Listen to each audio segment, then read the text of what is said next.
Hello, and welcome to History by Hollywood, a podcast series that examines the real events and people behind fact-based movies. This is episode 37, for Sunday the 26th of August, 2018. This week we're taking on 1993's Schindler's List, directed by Steven Spielberg and starring Liam Neeson in the title role, supported by Ben Kingsley and Fiennes, and portraying the remarkable story of Oskar Schindler, a Czech-German businessman who, despite being a member of the Nazi Party, used his influence and position to save over 1,100 Jewish men, women and children who almost certainly would otherwise have been murdered by the Nazi regime.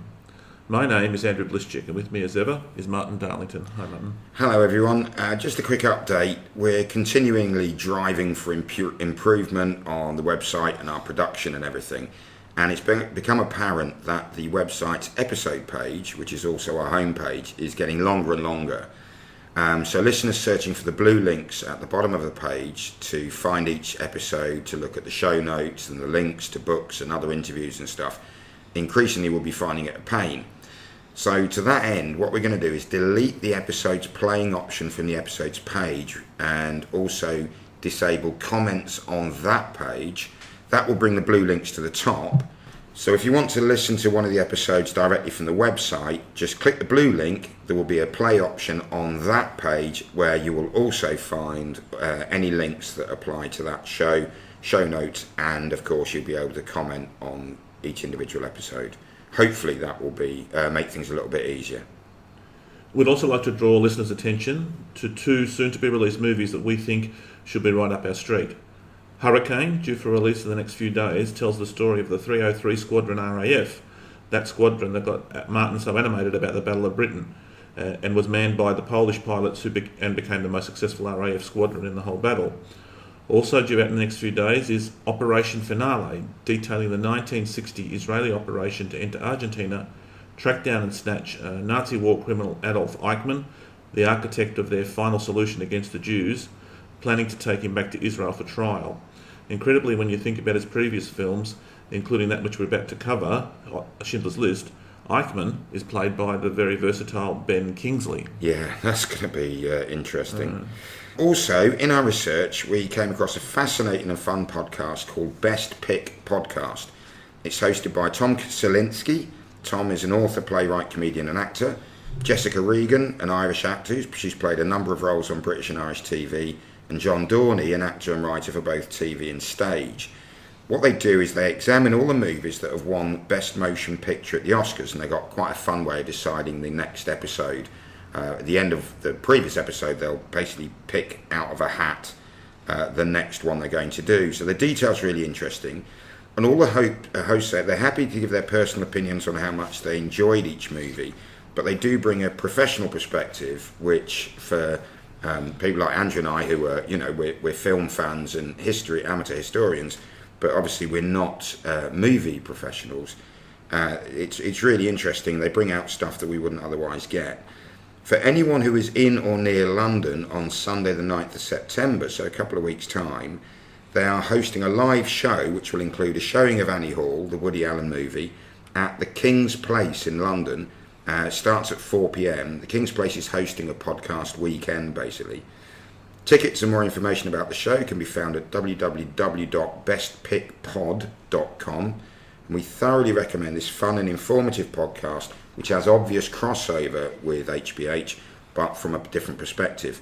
You can also find information about the venue at www.kingsplace.co.uk, and we'll have a link in the show notes to this show, to the podcast as well, on the show notes. So really enjoying that, and just one of the little details they came out with, which helped us with Schindler's List. They've already done their episode on Schindler's List. Spielberg supposedly has some trademark cinematography techniques. I wouldn't notice them, probably most fans wouldn't, but they're well known within the industry.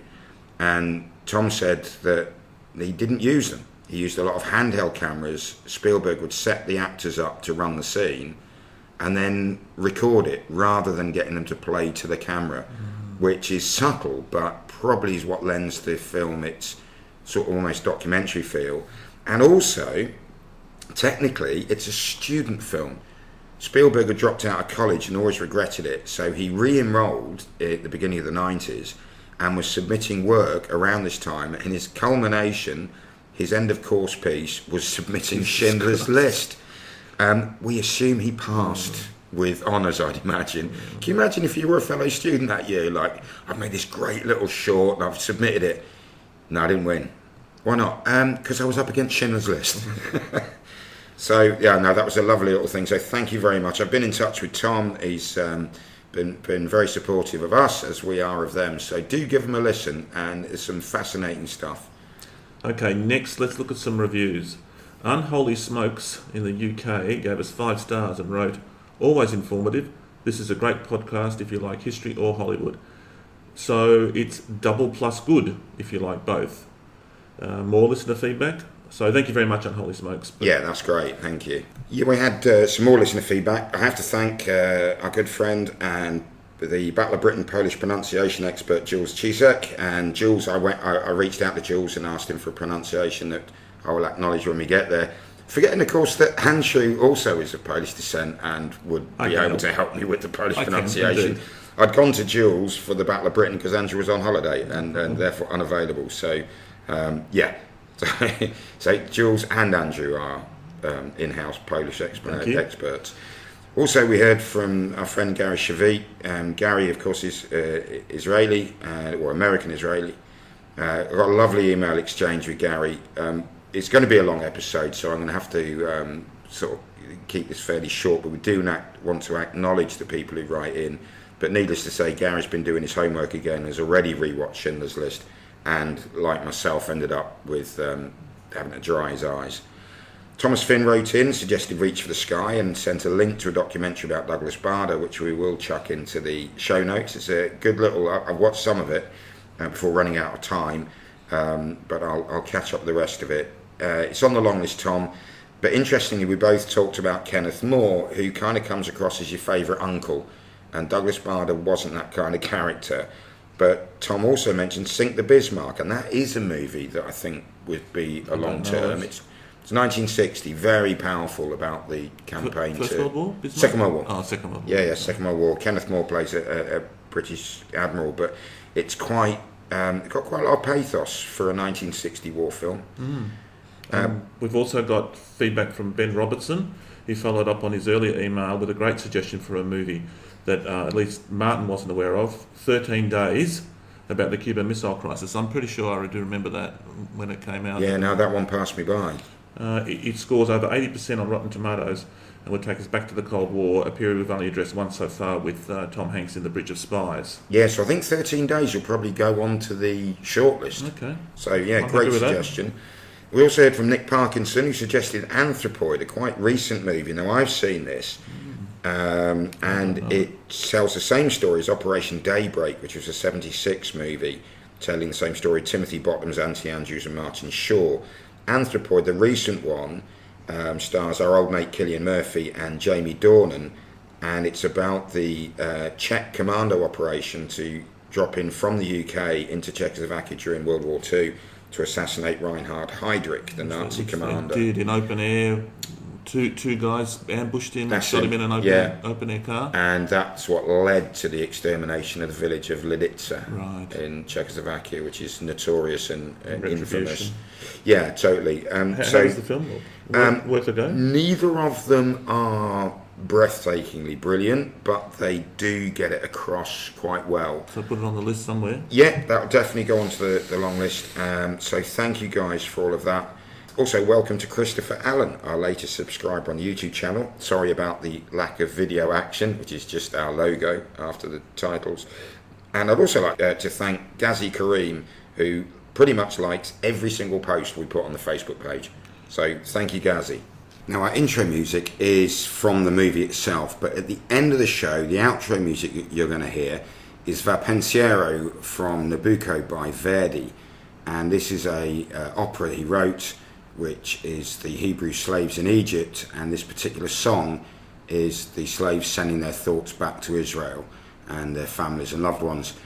Ironically, actually probably with no sense of irony, it was used as campaign music by Jean-Marie Le Pen, the bloated wannabe fascist leader of France, He was the head of their Front National, now taken over by his daughter Marie, who also is a wannabe fascist leader. So I don't think he understood Jean-Marie Le Pen, what the music represented, but it's a beautiful piece of music. And the idea of the enslaved Hebrews in Egypt sending their thoughts home, I thought was quite appropriate. So that's what we're going to go out with. So shall we get on with the show? I think we should. Okay.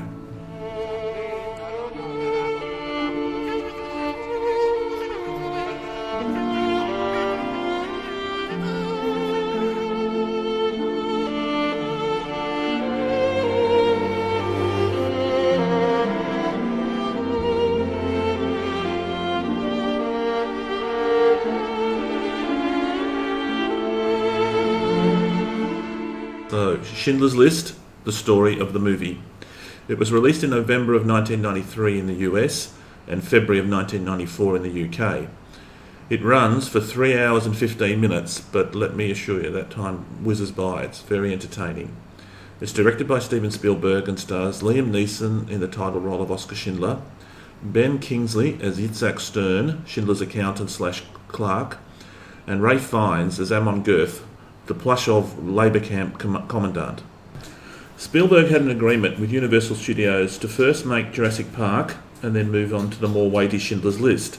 He realised that after the latter movie, Schindler's List, he wouldn't feel very motivated to deal with a dinosaur adventure. The genesis of the story's arrival on the big screen started with one Poldak Pfefferberg, a character that we'll meet in the movie. He was one of Schindler's Jews. He owned a shop in Beverly Hills. By now, Poldak was calling himself Leopold Page, similar to many Jewish immigrants who anglicised their names. And he'd been trying for years to get someone to take on this magnificent story, either as an author or a filmmaker. One day in 1980, him and an Australian author named Thomas Keneally, and in less than an hour had persuaded him to write what was then to be released as Schindler's Ark. The book was called Schindler's List in the US, a historical novel. It was published in 1982 and dedicated to Poldak Pfefferberg. Now, Poldak had already sold the rights once to MGM in the 60s, but the project stalled. He'd been paid, I think, $50,000, and it's never quite clear if he has to give that back or not. No, I don't suppose he does. Or maybe Spielberg bought the rights from MGM, who still held them, I'm not sure. But he managed to get Spielberg after the publication of Thomas Keneally's book, which is absolutely brilliant read, and if you get the audio book, it's done incredibly well. It won the Booker Prize, I think. Yeah, it won the Booker Prize in the UK. So very successful before the movie was made. Spielberg promised to make the movie within a decade. It did take slightly longer than that, and a lot of that was the unease that Spielberg himself says he just felt he wasn't mature enough to tackle such a weighty subject yet. He also, Steven Spielberg, gave up any salary for the movie. He used his share of the profits to set up the Shoah Foundation for those amongst us who, like me, who weren't aware. Shoah is the Hebrew name for the Holocaust. Literally, I think it means catastrophe in Hebrew, but now it's generally seen with a capital S, and it is talking about the Holocaust. So the Shoah Foundation is a non-profit organisation to promote awareness of the Holocaust and to provide support to survivors, their descendants, and for research. Spielberg had also asked other directors to take the movie on. Roman Polanski, who himself had survived the Holocaust as a child, and he lost his mother in Auschwitz. He declined because it was a bit close to him, but then a decade later went on to make the successful Holocaust movie The Pianist. Martin Scorsese was set to direct, but Spielberg then had a bit of a change of heart, and he traded the movie Cape Fear with Scorsese, and he set to work on Schindler's List himself. Liam Neeson was chosen to play Schindler because he was relatively unknown on screen. Spielberg didn't want an established actor to play him, as people would begin with some preconception about the person. For example, Mel Gibson, Kevin Costner and Warren Beatty were all auditioned, but we would have brought some sort of preconceived idea about from their previous roles. Yeah, and you can't imagine, I mean, Mel Gibson. Warren Beatty even. Yeah, strange. But, I don't know, maybe it would have been good, but...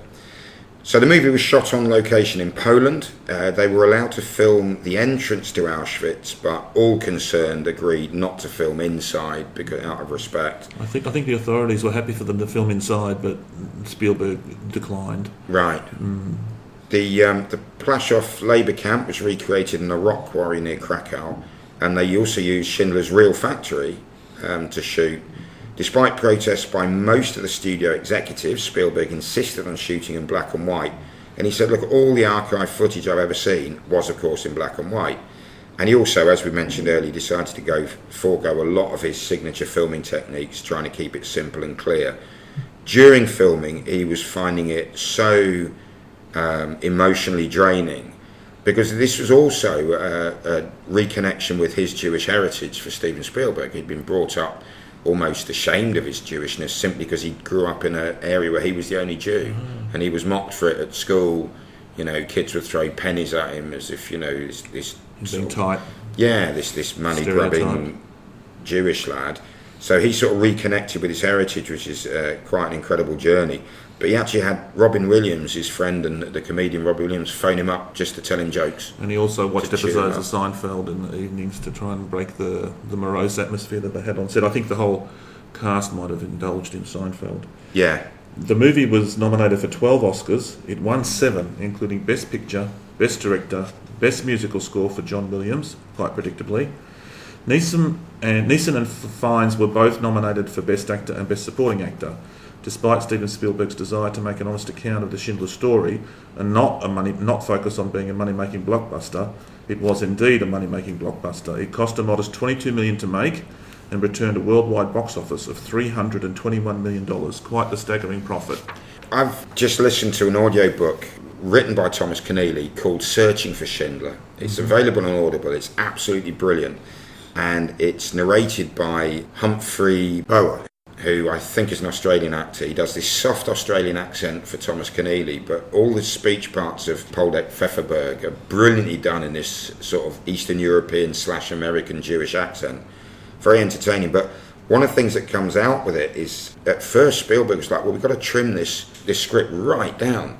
And I never thought about this before, but the reason that movies were nearly always, when I was growing up, an hour and 20 to an hour and 40 minutes, it's the average human bladder.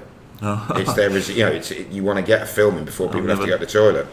And yet with Schindler's List, Thomas Keneally himself had a couple of goes at screenwriting or writing the screenplay, and then they brought in Steve Zalian, screenplay writer, and eventually Steven Spielberg was like, do you know what? I don't care about people's bladders.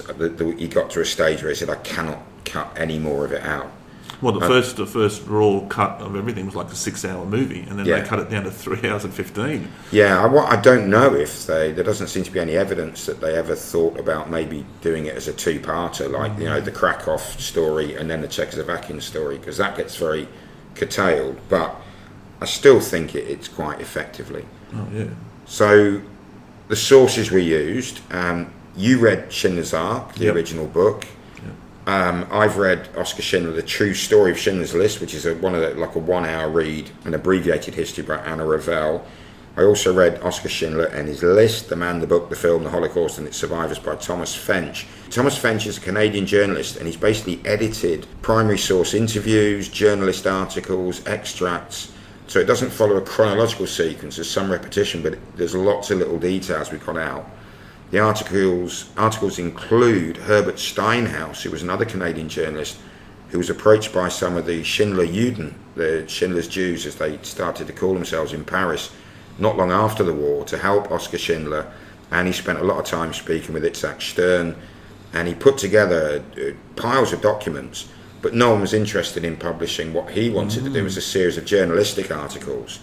In 1993, when the movie was released, suddenly his information was snapped up. Although there wasn't much new, it gave a lot of credence to Keneally's book, which had officially been marketed as historical fiction, and the movie itself. And of course, Steinhaus then was able to say, no, this is all verified by lots of people.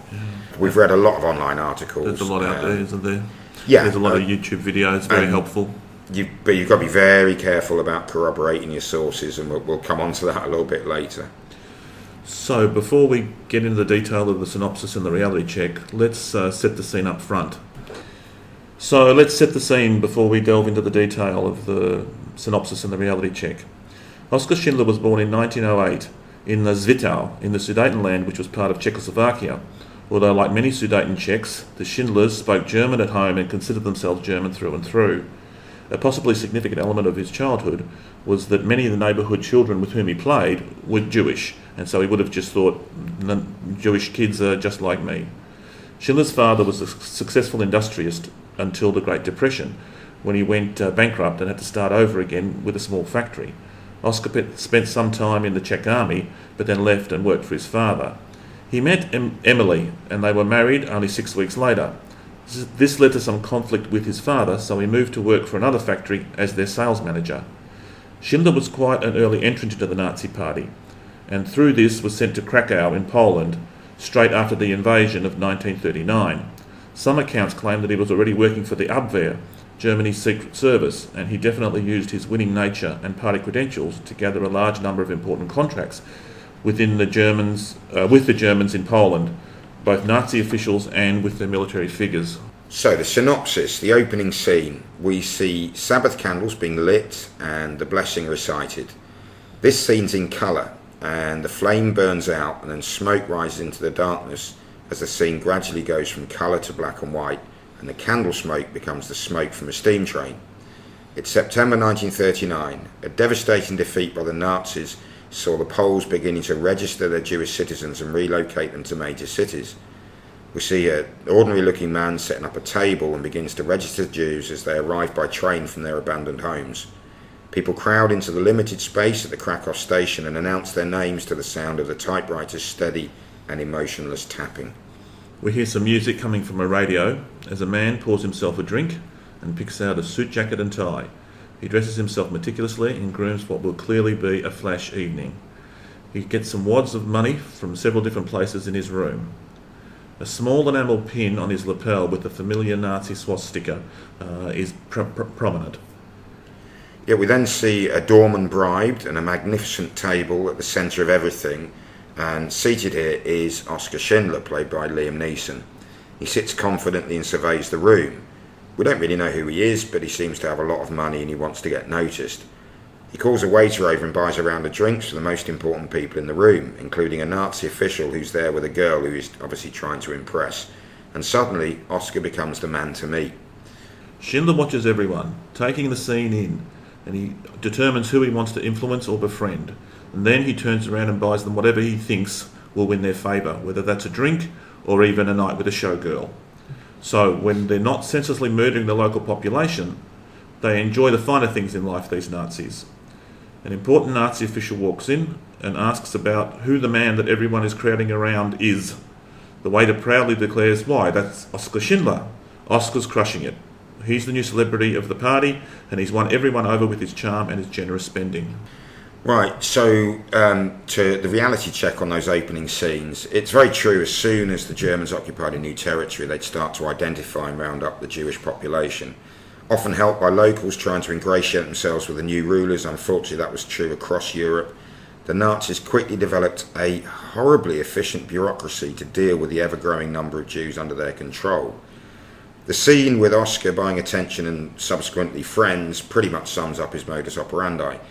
Everyone who knew him pretty much agrees he was a great party goer, he was popular, generous, handsome, he was something of a ladies' man all his life, and it was interesting, he condemned his father for such behaviour, which Oscar believed led to the early death of his mother, but then lived his life in exactly the same way, showing that the apple rarely falls far from the tree. He was the eternal salesman, always looking for an angle, but smart enough to court friendship from all people at all levels, because he never knew when it might come in handy. A slight departure by the movie doesn't quite do justice to how much of a heavy drinker he was throughout his life. I mean, especially later, which is not the period of his life not portrayed in the movie, he quite clearly became an alcoholic. And on the reality of the first portrayal we see of Oskar Schindler, Liam Neeson, he looks quite physically like Oskar Schindler, don't you think? Yeah. He's taller, I'm sure, than Oskar Schindler was, but I think pretty much everyone in the movie has been cast pretty damn well for a physical resemblance to the main characters. Yeah, definitely. Okay, back to the movie. Oh, I suppose at this stage as well, we should say about the accents. I think they do a wonderful job of... the Best Pick Pod said it almost should sound like Allo Allo, which was a BBC comedy farce about the French resistance, and they all had ridiculous cod French accents. Well, But they say, but it works. It's quite understated. Spielberg originally wanted the movie to be in German and Polish with subtitles. But then he realised that when you're reading subtitles, you're not looking at what's going on. That's right. And that's why they went for it. But I had a slightly different response. I was trying to figure out why they had to do that, why they had to have accents. Because they're all talking English, and the Germans are talking like this. It works, don't get me wrong, but I mean, that has to be a conscious decision by the director, rather than just have them speaking their native English without the accent, to adopt this Germanic or Polish type of accent speaking English. I mean, it's not that it doesn't work, but I think they did it very well. Okay, back to the movie. We see a young boy marching along with the Nazi soldiers in tight formation. We see scenes of happy children intercut with Nazis tormenting the local jury.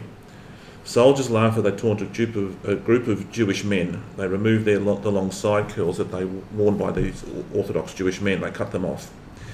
Outside the Judenrat, the local Jewish council was organised to carry out the Nazis' orders. Schindler walks past a long line of Jews wearing armbands identifying them as such. The recently displaced people are trying to register for work, housing and food. They've called in all the Jews from the local country areas, and they're centralising them in Krakow. It's total chaos. Schindler arrives and demands to see one Itzak Stern, played by Ben Kingsley. Stern takes Schindler to a private office where Oscar asks him about Jewish investors. There's a company you did the books for on Lipovitz Street. Made what? Pots and pans? By law, I have to tell you, sir, I'm a Jew. Well, I'm a German, so there we are. A good company, you think? Modestly successful. I know nothing about enamelware. Do you? I was just the accountant. Simple engineering, though, wouldn't you think? Change the machines around. Whatever you do, you can make other things, couldn't you? Field kits, mess kits, army contracts. Once the war ends, forget it. But for now, it's great. You can make a fortune, don't you think? I think most people right now have other priorities. Like what? I'm sure you'll do just fine once you get the contracts. In fact, the worse things get, the better you'll do. Oh, I can get the signatures I need. That's the easy part. Finding the money to buy the company. That's all. You don't have any money. Not that kind of money. You know anybody? Jews, yeah. Investors. You must have contacts in the Jewish business community working here. What community? Jews can no longer own businesses. That's why this one's in receivership. Ah, but they wouldn't own it. I'd own it. I'd pay them back in product, pots and pans. Pots and pans. Something they can use. Something they can feel on their hands. They can trade it on the black market, do whatever they want. Everybody's happy. If you want, you could run the company for me. Let me understand. They'd put up all the money. I'd do all the work. What, if you don't mind my asking, would you do? I'd make sure it's known the company's in business. I'd see that it had a certain panache. That's what I'm good at. Not the work, not the work. The presentation. So the reality on that, unfortunately there is a scene with a young Polish girl, like a child, yelling, "Goodbye Jews," and that's not that unusual. The Holocaust saw a huge change in European attitudes toward Judaism and its practitioners, but the Nazis didn't really introduce anything new. They just developed an exaggerated fear of and prejudice toward Jews, but it had existed for centuries and had often resulted in bloodshed and murder before. The other difference with the Nazis is they had the power of the system and the determination to murder people on an industrial scale. Well, you mentioned about the Polish girl taunting the Jews, and there clearly is some antipathy towards the Jewish population from the Poles.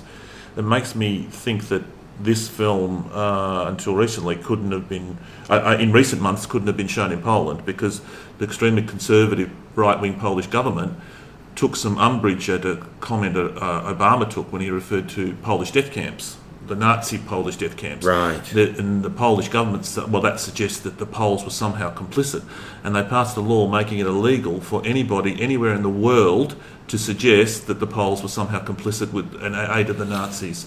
I'm sure a few of them were. As they were in France. More than a few. There are documented episodes where the Germans said, you punish them how you want. So they round them all up, put them in their synagogue and set fire to it. And it was the Polish population that did that in more than one instance. Well, an interesting last night, I had dinner with a Polish couple and I mentioned this, that we're going to talk about this and this outrageous, clampdown on free speech that the Conservative government in Poland wants. And they advised me that in the last couple of days they've quietly backtracked. They've withdrawn that legislation because they got lots and lots of pushback from the USA and from Israel. Israel wasn't happy about this as well. But I'd also imagine from their own...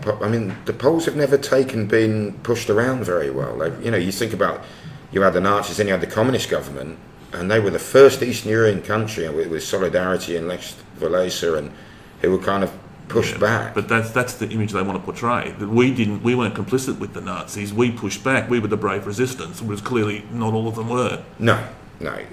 It's very rare you're going to have a universal resistance like that. That's right. No, that's interesting. More on the reality check.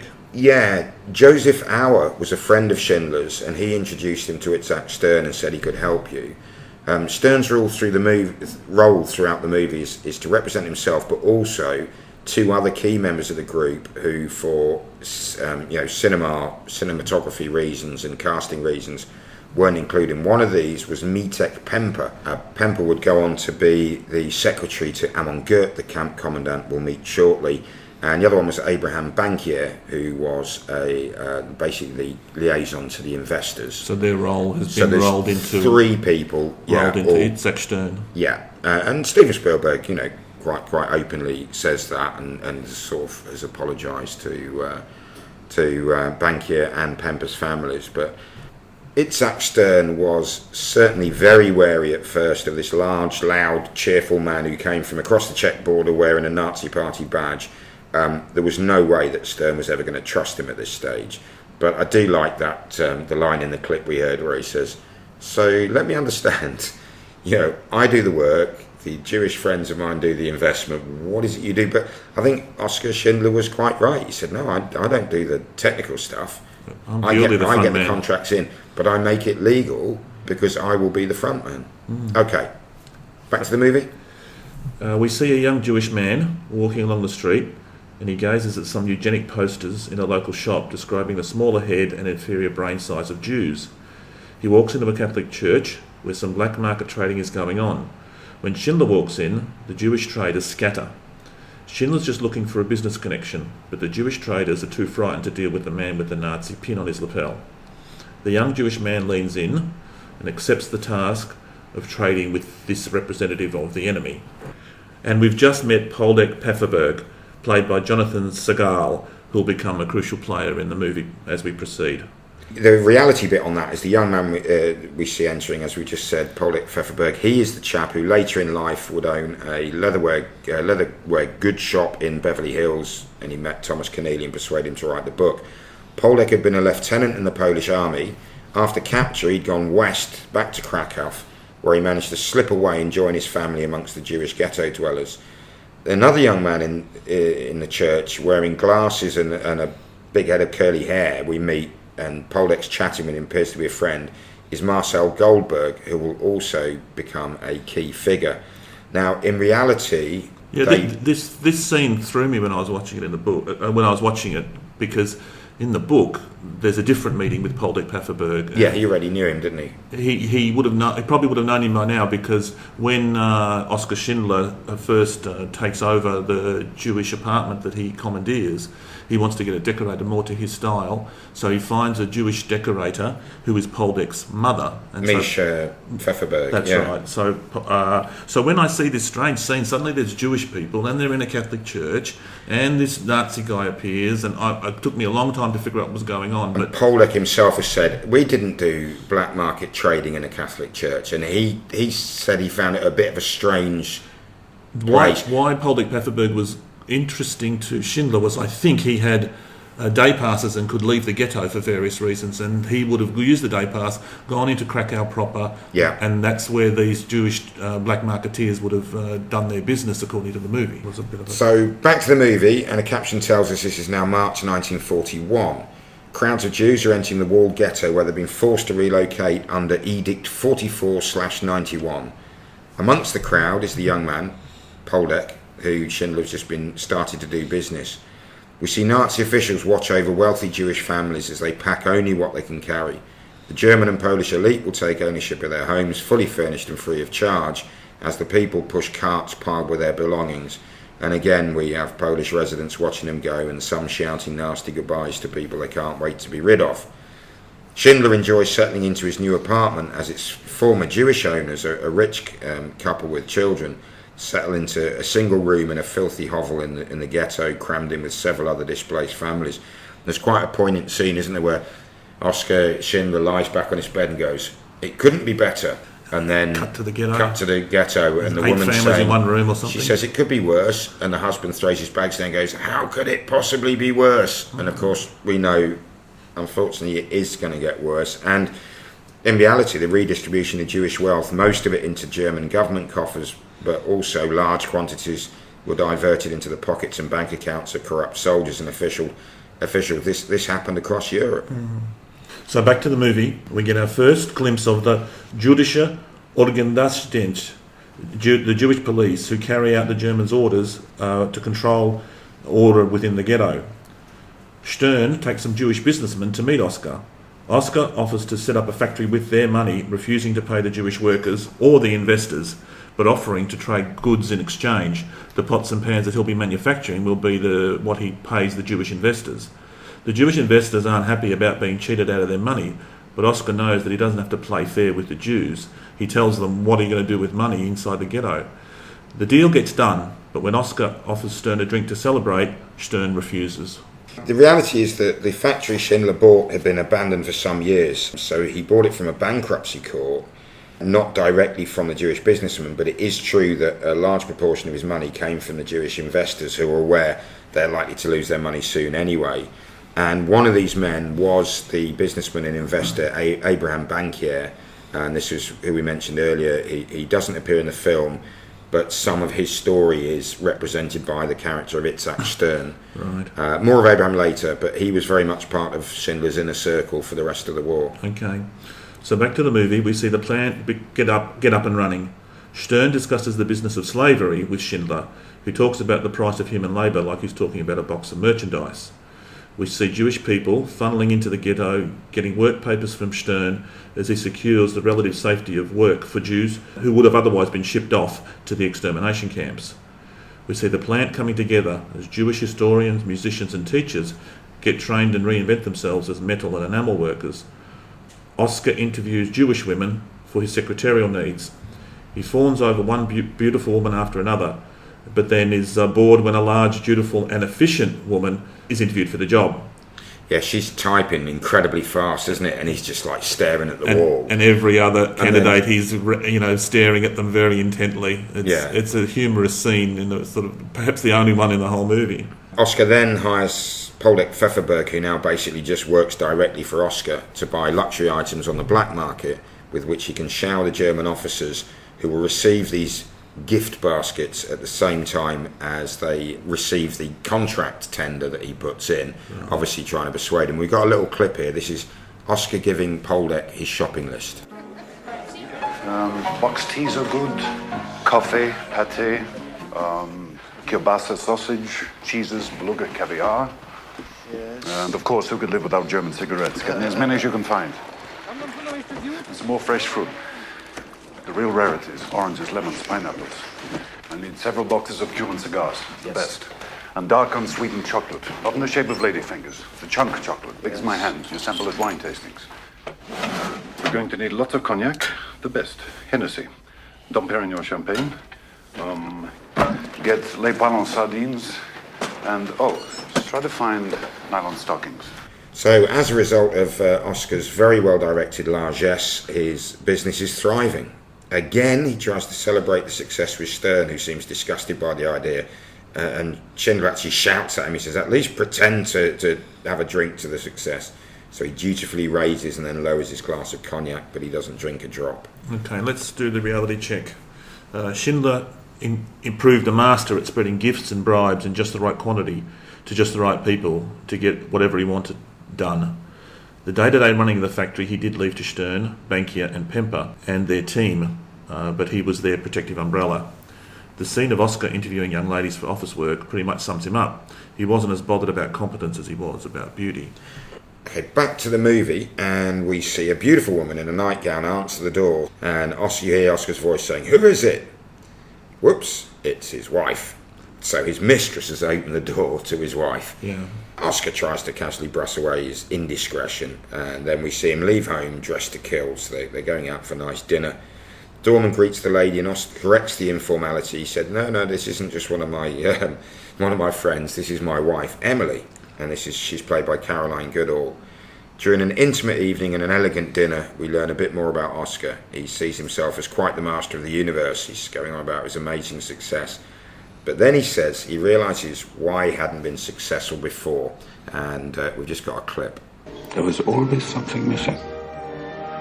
In every business I tried, I can see now it wasn't me that failed. Something was missing. Even if I'd known what it was, there's nothing I could have done about it, because you can't create this thing. And it makes all the difference in the world between success and failure. Luck.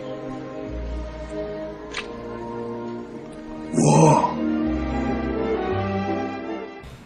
So yeah, it sort of makes me chuckle a bit, because he's basically saying, "No, I wasn't a failure. It's just there wasn't a war on." Well, lots of people do build businesses when it's not wartime. So, yes. But Emily's expression is quite sort of, "Wow, okay, the war's actually proving good for your business. That's quite cynical of you."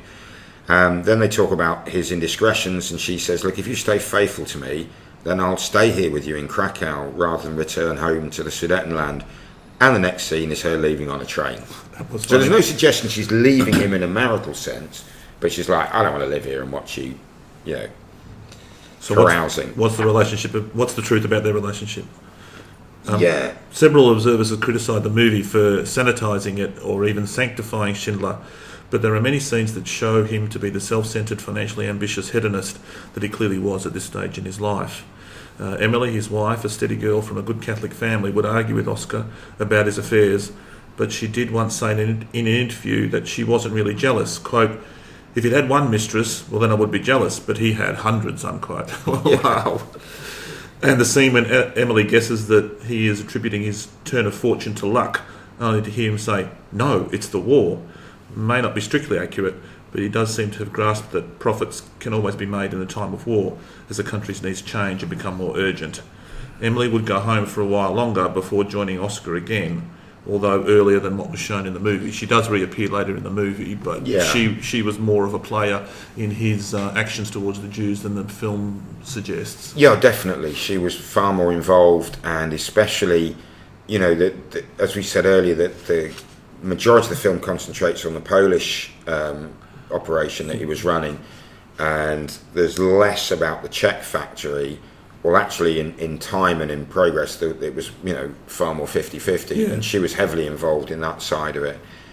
To a degree, she has been slightly written out the story, and Spielberg, she was still alive when the movie came out, and he admitted that and tried to reconcile with her over it, and she was still very bitter about Oscar, but we'll get to why later on. Yeah. So back to the movie. We see Stern discussing business as Oscar eats dinner near the window overlooking his Jewish workers. Stern invites an older one-armed man into the office who's been wanting to personally thank Oscar for saving his life. It's a poignant scene. The man expresses his gratitude to Oscar for hiring him. He'd otherwise almost certainly been killed. Schindler leaves the factory, followed by Stern, and he says to Stern that the useless man shouldn't have ever been given a job. Yeah, he says something like, "Don't ever do that to me again." Yeah. Because he was clearly embarrassed, thinking, how can I say there's a one-armed man that's good an essential worker? The Jewish labourers walk to the factory through the snow in the morning, They're stopped by the SS, who demand that they stop and shovel the snow so that they can get down the street. An SS officer is telling Schindler that he mustn't think of his workers as his. So in the next scene, Schindler is complaining to an SS officer that his labourers are late to work and he can't run his factory successfully. Schindler says that as his people are shoveling snow, he's lost a day's output. The SS confront the one-armed man on the street. They yank him out of the crowd, calling him useless because he can't shovel the snow, and shoot him in the head. We cut back to the office discussion, and Schindler is asking the SS for compensation for his loss. The Nazi make a thinly veiled accusation concerning the questionable essential nature of a one-armed man worker, but Oscar defends the importance of the man's skills, clearly a fabrication to the SS. Yeah, I mean, the truth of it, the one-armed man represents many of Schindler's workers who were unsuited to work, and yet there's no record of him ever trying to actually get rid of any of them. Yeah. And I think there's this thing of, yes, it annoyed him because he was embarrassed and a little bit angry, like Stern. You know, I don't mind employing the Jews, but a one-armed man, how can I justify that? And yet when he's confronted by the Germans, he doesn't agree with them. He defends He defends him. Now, whether that's just for his own credibility or not, we don't know. But it does show that despite Schindler's influence, he couldn't have everything his own way. The demands for compensation were made at times, and they showed his blustering confidence, and he did seem to think that attack was the best form of defence quite often. Yeah, and confidence. That's Definitely. So back to the movie. It's another night and another woman for Schindler. Oscar's black market master interrupts the fun with troubling news about Stern. We see Oscar then arrive at a train station, and he sees Jews marking their suitcases with chalk and being loaded onto cattle cars. Destination, Auschwitz. The SS tell them that their luggage will be sent along later. Yeah, sure. That's just a horrible scene. You've got these people with all their possessions in these suitcases, and they're being told to chalk onto the suitcases their name. You will be reunited with your baggage later. And it's just a railway announcer, like, you know, the next train to Chelmsford will be at 12:10 on platform 3. And it's so banal, and yet the message in it. And we know that they're never going to see their luggage again, because they're not, you know, they've been taken away to be killed. Or certainly to be put into slave labour camps. So Oscar arrives, and he's met by this incredibly stubborn bureaucracy, and this is how he gets round it. If he were an essential worker, he would I'm not be on the talking to a list. clerk. What is your name? Sir, the list is correct. I didn't ask you about the list. I asked you your name. Klaus Tauber. Tauber. Hauptscharführer, this gentleman thinks a mistake's been made. My plant manager is somewhere on this train. If it leaves with him on it, it'll disrupt production, and the armaments board will want to know why. Is he on the list? Yes, sir. The list is correct, sir. There's nothing I can do. What is your name? My name? My name is Kunda. Hauptscharführer Kunda. K-U-N. And what's yours? Schindler. S-C-H-I-N-D-L-E-R. Gentlemen, thank you very much. I think I can guarantee you'll both be in southern Russia before the end of the month. Good day. Stern! Stern! Stern! Itzak, Stern! So yeah, again we see Oscar's confidence. They don't call his bluff, and all three of them, Oscar and the two German officials, are searching for Itzak. They find him, and you're kind of rooting for Oscar, going, boom, yeah, you've pulled it off, son. And then he completely pops our bubble of warm feeling towards him when his response to Itzak's explanation. I somehow left my work card at home. I tried to explain them. It was a mistake, but I'm sorry, it was stupid. What if I got here 5 minutes later? Then where would I be? Yeah, that's a bit of an eye-opener, isn't it? Where would I be then? Nothing about Itzak off to an extermination camp. Yeah, Oscar's still worried about his business. The scene cuts to a warehouse, and we see the suitcases we mentioned earlier being emptied and sorted into anything that's profitable. And Jewish workers are sorting through the lives of other Jewish families who will no longer have a need of their belongings. Probably the most impactful scene is a bag of human teeth covered in gold fillings emptied onto a table, where a Jewish jeweller is visibly shaken by his gruesome task. Okay, well, let's do the reality check for that. The mix-up on the train and the lack of a work pass did happen, and Schindler did have to go and retrieve his worker, but it wasn't Stern, it was Abraham Bunkier, who was just as vital to his efforts. And then with the bluff and bluster, trying to get the non-commissioned officers scared about going to the Eastern Front, That's true in style and substance. He would have used these sorts of tricks and confidence tricks to get his own way. And interestingly, in the book makes clear that back in Berlin there was a very influential General Schindler.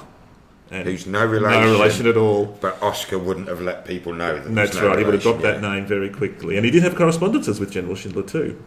And that awful gruesome business of sorting out the valuables of the departed Jewish families, especially sorting the gold teeth. It does seem horrific, but it's absolutely true, isn't it? Yeah. And they had this incredibly efficient system to extract every bit of profit, labour or benefit they could from the Jewish population. And of course it wasn't just Jews, although they were the large majority. Gypsies, intellectuals, anyone who showed resistance, communists, anyone criticising the state. Yeah, but all those categories, you could change clothes, get rid of affiliation cards, lie about your career. But and of course, for male Jews who would be circumcised, you couldn't hide. If you were a Gentile who was circumcised, you had to have a doctor's certificate to show that you'd been circumcised for medical reasons, not for religious ones. Some did succeed. There were certainly Jewish women who managed to survive, as we'll meet one later on Aryan passes, as they were, or Aryan identities. Yeah. Okay, so on that note, back to the movie. We see the misery of the ghetto, Jewish labourers huddling over burning barrels to keep warm. That they tell tales and share their woes with the humour of the men who haven't succumbed to despair quite yet. They share their fears, their disappointments, their gratitude and their realities. It's a real human scene, isn't it? As men and women gathered around, they're bantering and they're kind of... They're bitter jokes, but they don't sound bitter in telling them. And they're looking for the silver lining, aren't they? Yeah. They're saying, well, here we are, we're sharing stories, we're being a community. They're trying to be optimistic, although, good on them for trying. Then we meet our villain, Untersturmführer Amon Goeth, played by Fiennes, sizing up his new domain. He's going to be in charge of the new labour camp at Plaszow, which is being built by Jewish slave labourers. And the officer is given a tour in a convertible car with the top down, and this is his guide explaining to him what's what with the Jewish ghetto. This street divides the ghetto just about in half. Right side, ghetto A.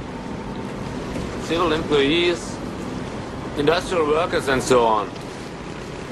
Left side, ghetto B. Surplus labor. The elderly and infirm mostly. Which is where you will want to start, huh? Do you have any questions, sir? Yeah, well, it's top down. I'm freezing. Then we see Amon Goeth at his site, his camp that's being under construction, and he lines up a group of Jewish women to choose a domestic servant for his house. And he chooses Helen Hirsch, played by Embeth Daffitz, from the line, for no apparent reason other than he's attracted to her. I'm not necessarily sexually attracted at this stage, but he just, something about her. So she stands shivering in the cold when we hear a commotion. A Jewish woman approaches Amon against the SS guard's command. Herr Kommandant, the entire foundation has to be torn down and repoured. If not, there will be at least a subsidence at the southern end of the barracks and then collapse. You are an engineer? Yes. My name is Diana Reiter. I'm a graduate of civil engineering from the University of Milan. I'm an educated Jew, like Karl Marx himself. Unterscharführer. Jawohl. Shoot her. Herr Kommandant, I'm only trying to do my job. Yeah, I'm doing mine. Sir, she's foreman of construction. We're not going to have arguments with these people.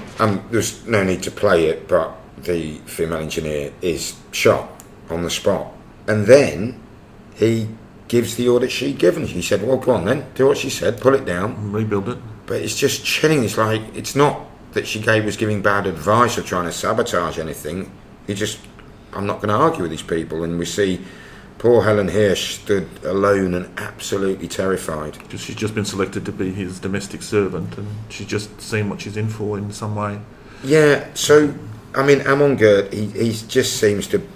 He could almost be seen as a pantomime, not a pantomime villain, because pantomimes don't normally have cold-blooded murder, but just, extreme caricature. Yeah. But they get it pretty right in the movie, don't they? He was as evil as they show. And as random. He's unhinged almost. Yeah, and he wasn't a senior officer. Some accounts, including the movie, give him the rank of Untersturmführer, which is the equivalent to a senior lieutenant or a junior captain in most modern armies. And others say Hauptsturmführer, which is a senior captain or a junior major. No doubt at some stage he was probably promoted. So, he might have varied. Helen Hirsch is a real person. She did work in Goeth's villa. She did survive the war. He also had another maid called Helen Sternlicht, now Helen Jonas.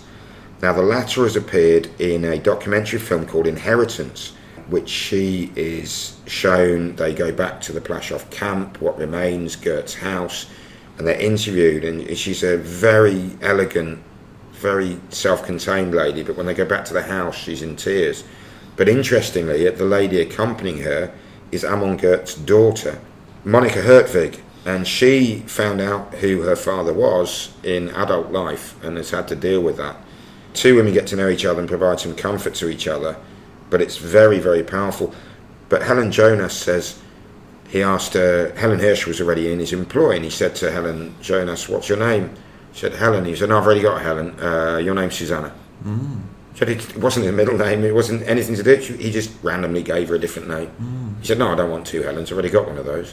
And I do recall one of the Helens, I think Helen Hirsch attended the filming, was on site and had real trouble interacting with Ray Fiennes when he was in... A number of the survivors said when he was in character, they would find themselves involuntarily trembling and...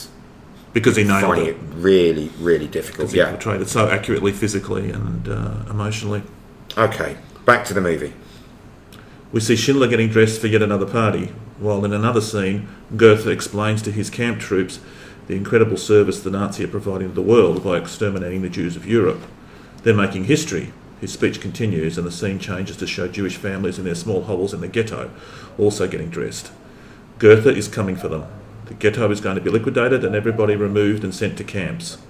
The soldiers assemble. Oscar and another woman are out riding and come upon the tragic scene unfolding in the ghetto below them. Now, I think this other woman is Ingrid. I'm not sure she gets named in the movie, but he did have one consistent mistress throughout this whole period, along with all the others. Yeah. And her name was Ingrid, who eventually he persuaded to marry a friend of his. Really? Yeah, she was alive for years later. But anyway, sorry, that's by the by. Back in the movie, clearly it's total chaos as the Nazis come in and shut down the ghetto and round everybody up. The Jewish families huddle together, swallowing valuables and preparing to be ripped from their homes. Everyone is terrified. We see a lot of people shot on sight for no apparent reason. Apartments are destroyed as the Nazis search for every last Jew. Poldek Pfefferberg takes to the sewers, but his wife, Miller, played by Adi Nitzan, refuses to go in there. Re-emerging, Poldek finds himself surrounded by dead bodies.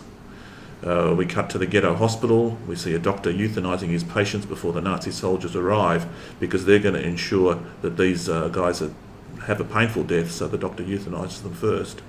Men and women are pulled apart as they assemble in the streets. Some of the workers try to hide to avoid being murdered. We see Oscar sitting on his horse, watching all of this, and his eyes fall on a small girl in a distinctive red coat in the black and white movie. The small young actress in the red coat is Olivia Dombrovska, and she wanders around amongst the murder and the mayhem of the ghetto liquidation. Her coat stands out in the black and white film, soldiers lining up Jewish men front to back and fire a rifle to see how many men the bullet can penetrate. That for me, I mean, the thing everyone talks about is the girl in the red coat, but for me it was that little vignette, that little side clip of like these curious soldiers as if they're having a bet or something, going, no, we'll go through 5 bodies, no, we'll go through 6, and they just line these guys up and they shoot them just out of curiosity. It's so offhand, isn't it? Yeah. Ingrid begs Oscar to leave, but he can't look away, and finally he relents, and as they ride off, we see the little girl in the red coat slipping under a bed to hide. Soldiers continue their search for every single Jew in the ghetto. Some manage to hide, and if they're found, they're shot, even the children.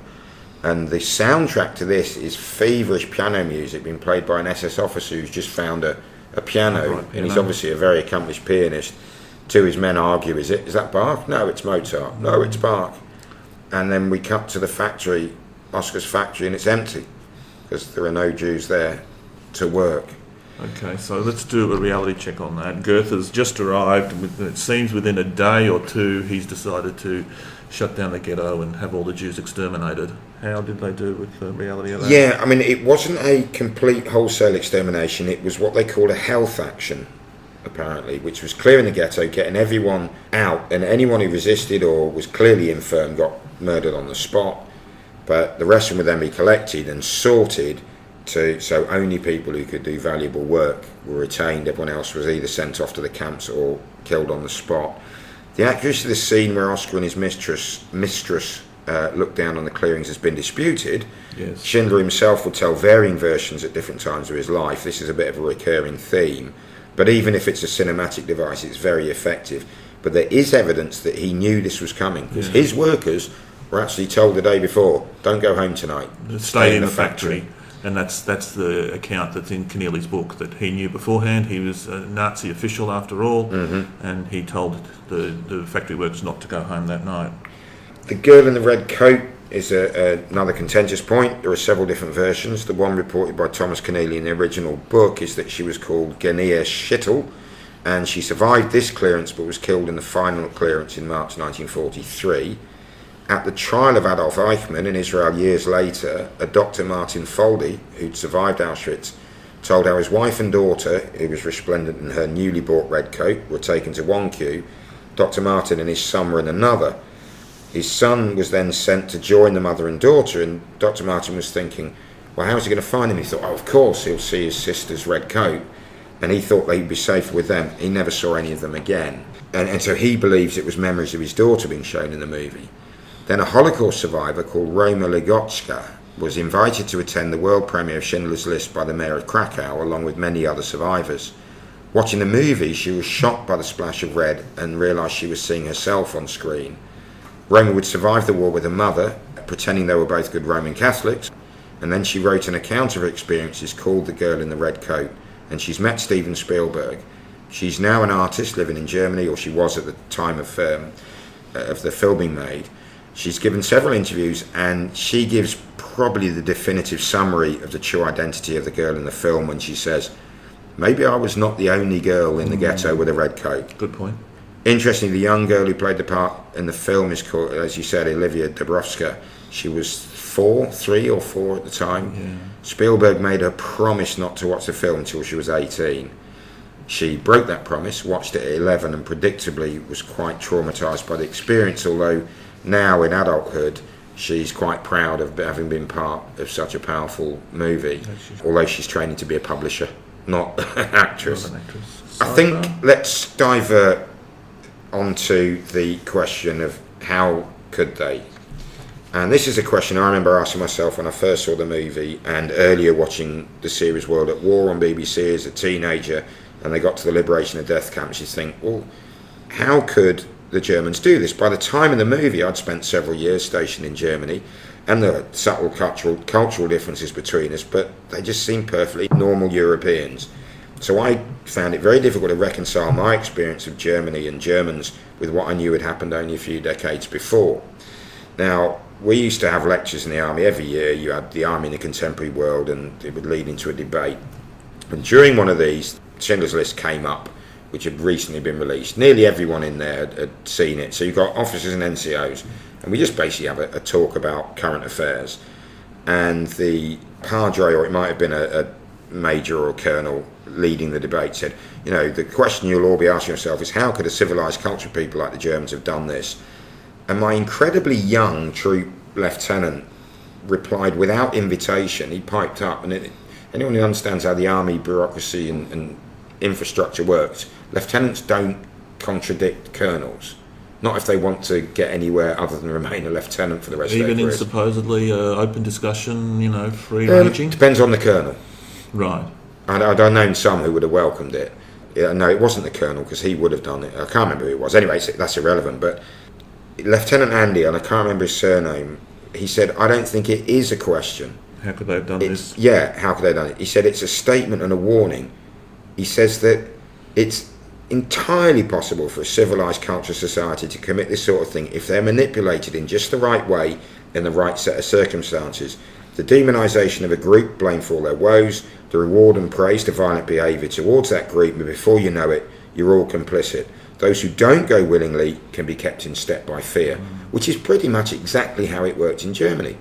A lot of people who voted for Hitler in the depths of the depression of the 30s, made worse by the Treaty of Versailles, they didn't take him seriously, but they're like, well, he can't do worse than the current bunch of idiots. It was a bit of a joke. But that's the prevailing mood in the West these days, isn't it? We may Pretty as well much. give somebody like Trump or Five Star in Italy, might as well give them a go. They can't be any worse than the last lot. Yeah. And then we've got Trump at his rallies. He's encouraging people to be violent towards journalists and people who are different and criticise him. Exactly, and the defence is always, as the Major said to the Lieutenant, oh, I don't think there's any risk of something like that happening in Britain. And Lieutenant Andy came straight back and said, what? You see all those football hooligans every week in, week out, skinhead Nazi thugs marching through London looking for a fight. He said, you don't think if you put them in uniform, offer them medals, arm them, reward them and point them at a group and say, yep, we like this, but they're the ones we want you to attack. He said, you don't think they'll act just like the SS? Because I do. A few years later, the BBC ran a series entitled The Nazis, A Warning from History, and it was saying, don't think these were aliens. These were people like us with the same characteristics. And then another thing that has occurred to me really quite recently since we started thinking about this, the Jewish people at the time had no nation to speak for them. Just imagine the BNP, the British National Party, getting to power in the UK through a desperation of we're sick of career politicians, we're going to elect this idiot. But just imagine the BNP getting to power in the UK and they start blaming all the subcontinent immigrants, the Pakistanis and the Indians, irrespective of if they've been there for one generation or six. They say they're the problem, they're all the cause of all the ill. If the British started to act, as in the white British started to get all racially superior and act towards them the way the Nazis did towards the Germans, towards the Jews, you'd expect India or Pakistan or both of them to make diplomatic representation and possibly threats. I mean, they're both nuclear nations with huge armies. And members of the UN and exactly. all sorts of things. But the Jewish people didn't have anybody. They haven't had since 70 AD. And anti-Semitism, as we mentioned earlier, wasn't created by the Nazis. It was just exploited and developed to hideous levels. There have been pogroms against Jewish populations going back centuries, usually in the name of Christianity. That might have been part of the imperative felt by the UN to create the State of Israel after the war. But also, there was no risk of retaliation.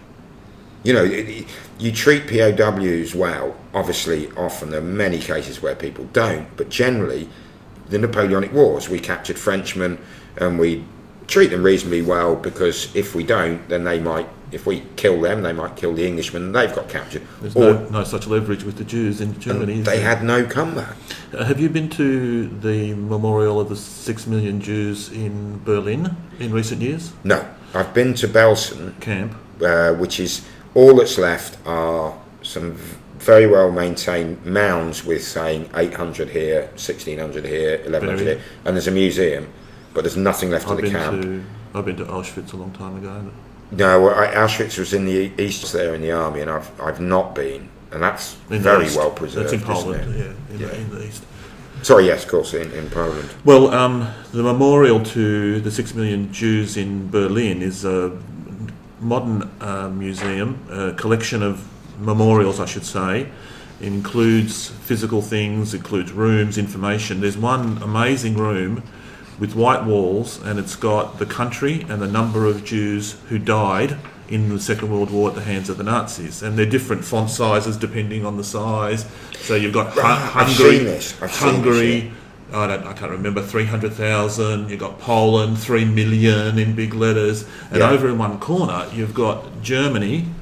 I don't remember the figure. It was shockingly low. It was 80,000 or something like that. Right. And that made me think, well, how many Jews were there? How big was Germany? And Germany then was the same size it is now, 80 million, which is a lot of people. And the reason why there were so few killed from Germany was, one, a lot of Germans saw what was coming and got out. They left. But the other thing was, there were so few of them compared to their neighbours. There would have been many Germans, I expect, in villages and towns and cities that had never met a Jew their whole life, especially if the Jews did tend to concentrate in some other part of the world, some other part of Germany.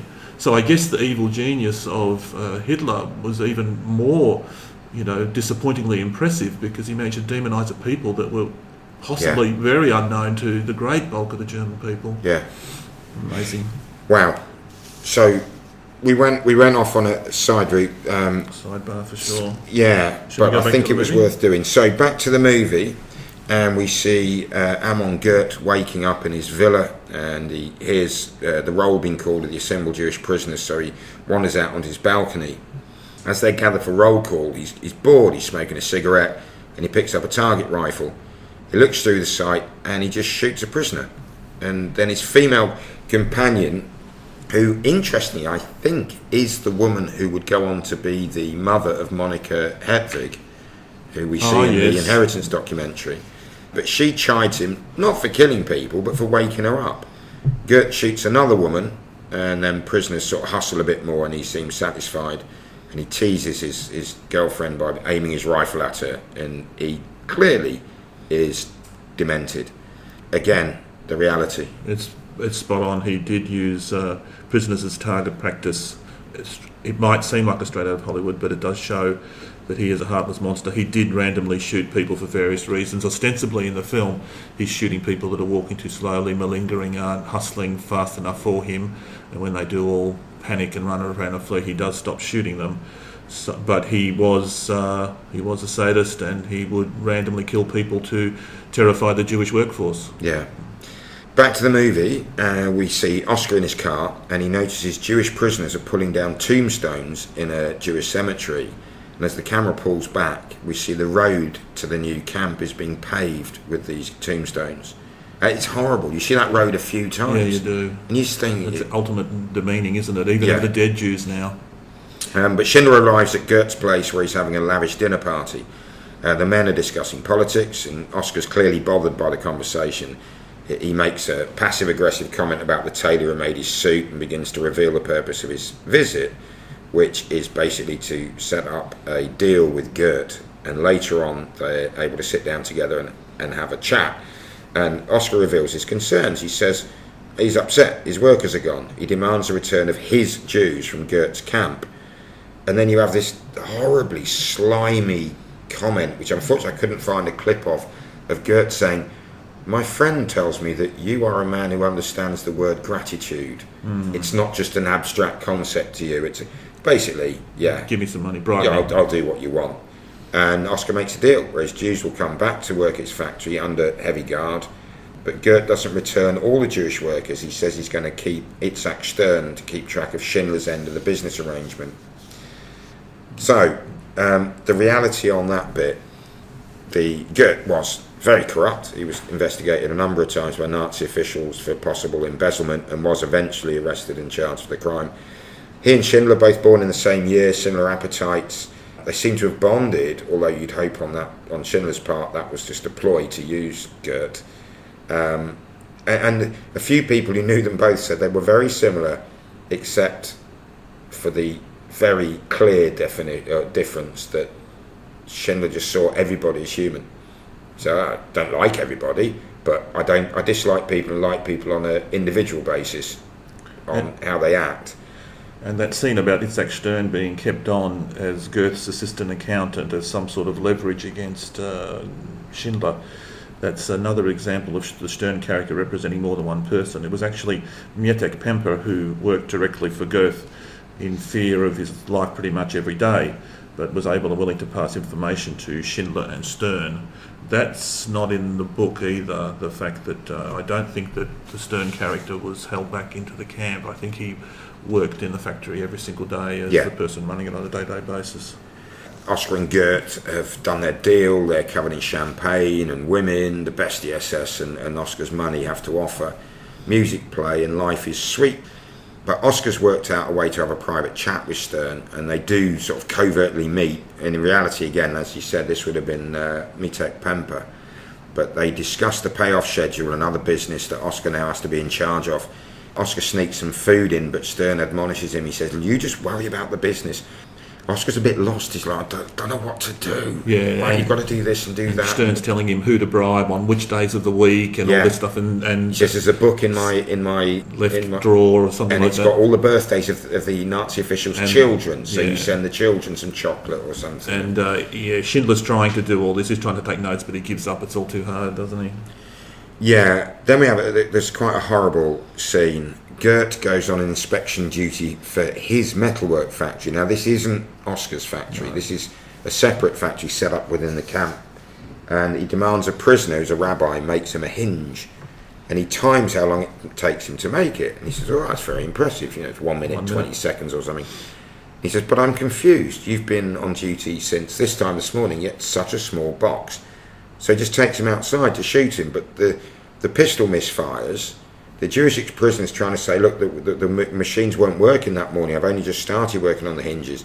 Goeth's completely uninterested.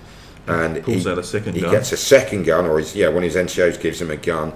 He can't make that work, so he just smacks the guy over the head with his pistol and storms off. So the rabbi survives. Stern inside tells Oscar, look, what happened with the hinge maker. He said he's the rabbi. So Oscar gives Itzak his lighter. And next we see it's being used to light the cigarette of the Jewish trustee, Marcel Goldberg, played by Mark Ivanir, we met earlier. And he adds the hinge maker's name to the list of workers being seconded to Schindler's factory. Get him out of Goeth's factory into Schindler's. The relative safety. So... the reality, in Keneally's book at least, that scene about the misfiring guns is definitely in there, and it's a comment on the fact that the German Lugers are being manufactured under slave labour, and so will be particularly shoddy and not made to attention to detail. No. And there have been several books and articles written since the movie's release that seem to be seeking to show the events in a slightly different light. Yeah. This is the first time we're going to talk about David Crowe. Yeah, if people do internet searches, eventually you'll see some...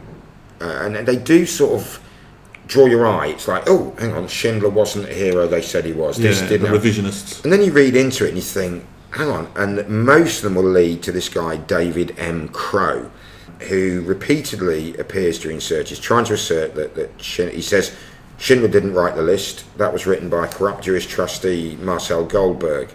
Yeah, we know. The movie's shown us. It's Schindler's List, as in... it wouldn't have existed without him. No one's suggesting he actually wrote it, and the movie never shows him writing it, although him and Stern add names to it at one stage. I think it was not quite an organic thing that just grew. Yeah. But they did have, because we see throughout the film the Nazis existed with lists of people who were sent to be killed, people who were sent to work, people who were, seconded to the Russian front or whatever. David Crowe written a book, hasn't he, trying to revise the popular history of Schindler and his list, and I think he overplays his hand. I don't think he does himself any favours, because he finds some little sliver of difference in the historical record, and he blows it wide open to denigrate Oscar Schindler was actually a self-serving, corrupt, adulterous womanizer. Like, yeah, we know. It's in the film. Mm-hmm. That's how the film shows him. So if you do come across these, you can read them by all means, but I'm just going to play a clip. This is David M. Crowe describing himself. My name is David Crowe, and I'm a presidential fellow at Chapman. A number of years ago, I published the definitive biography of Oskar Schindler, and that's my principal claim to fame in terms of the Schindler story. It's like a junior high school kid wants to drop in and spend a day researching next to the most prominent Holocaust scholar in the world. So, yeah, David M. Crowe. Sorry, what was that you were saying about egotistical self-promoters, Mr. Crowe? I would dismiss him as a self-promoting egotist. The interesting is, out of interest, I Googled world's most renowned and prominent Holocaust experts, and I found lots of lists, some from the Shoah Foundation, some from the New York Times, Stanford University, Oxford University. Not one of them have David Crowe's name on their list, so I think we can dismiss him. Hopefully. Okay, back to the movie. We see Goeth pacing along a line of terrified Jews. He demands to know who's killed and stolen one of his chickens. In anger, he shoots one of the terrified prisoners he's accusing. A little boy gets Goeth's attention by weeping loudly. The boy tells Amon Goeth that the man he just shot was in fact the thief that he was looking for. A very clever line by the young man. Goeth, a bit surprisingly, buys it and thinks that out of the dozen or so men in front of him, the one he shot is the guilty party. And what about the reality of that? I guess it's in the book. It's a nice little scene to include in the movie. I don't know if it really is true, but it's another one of these. But I mean, if it is that lad, this young boy who's picked out, and he says yes, he does know who did it, and he points to the dead body, thinking, well, he's already dead, so there's nothing we can do to bring him back. Let's blame him. And if that did work, that's incredible. Yeah. But supposedly everyone there then received 100 lashes. And they had this thing where the man being lashed had to, or woman being lashed, had to call out the number of lashes they'd had, and if they got the number wrong, they'd start from zero again, which is just horrendous. Back to the movie, Stern and Oscar are together again, and they've realised they have to get the kid, the one who pointed out the chicken thief, that they have to get him out of the camp. So again, Oscar gives a personal belonging, I think it's a cigarette case this time, to bribe whichever Jewish guard needs to be convinced to transfer a name, probably Marcel Goldberg. Then we see a young woman nervously trying to see Schindler, and he looks down his stairs at her trying to get in through the entrance and refuses to see her. Then she comes back with makeup and a very elegant dress, and she gets into his office, and she tells him he's become a legend of goodness in this dark world, and he's almost uncomfortable. Now, she is a Jewish girl, but she's living under false papers as if she's a Gentile, but her parents are in the camp, and she's desperate to get them into the factory. And he starts shouting at her, doesn't he? He's obviously feels he's been put in a position, and she runs terrified from the office. Oscar visits Stern and vents his frustration. He's like, look, it's dangerous for me to be doing this. And then he tries to justify Goeth's sadism until Stern tells him what Goeth's really like. He's responsible for everything that goes on here. All these people. He's got a lot of things to worry about. And he's got the war, which brings out the worst in people. Never the good, always the bad. Always the bad. But in normal circumstances, he wouldn't be like this. He'd be all right. A man who loves good food, good wine, the ladies, making money. Killing. He can't enjoy it.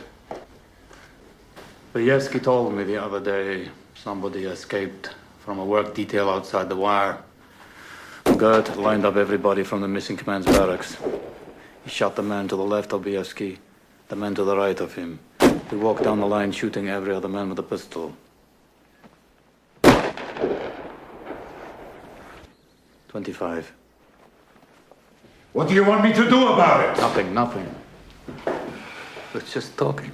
When Stern tells Oscar about what's just happened with these 25 men killed, it's like silence, and then he reaches into his pocket, Oscar does, and pulls out the paper. The girl who came to see him, it's her parents' names that he calls out to Stern, and then hands him his watch, says that should serve as payment. He says, tell Goldberg to bring them across. I think this is where we start seeing it's no longer purely self-serving. And Oscar can't fool himself that this isn't all just about pure evil and there's no logic or mitigating circumstances for this at all. In reality, there were children that were smuggled into Schindler's workforce and he protected them, and that's something that we'll see later on in the movie. The young woman, masquerading as a Gentile Christian, did actually approach Oskar Schindler, and while we don't know the exact words spoken, we do know that her parents then were added to the workforce.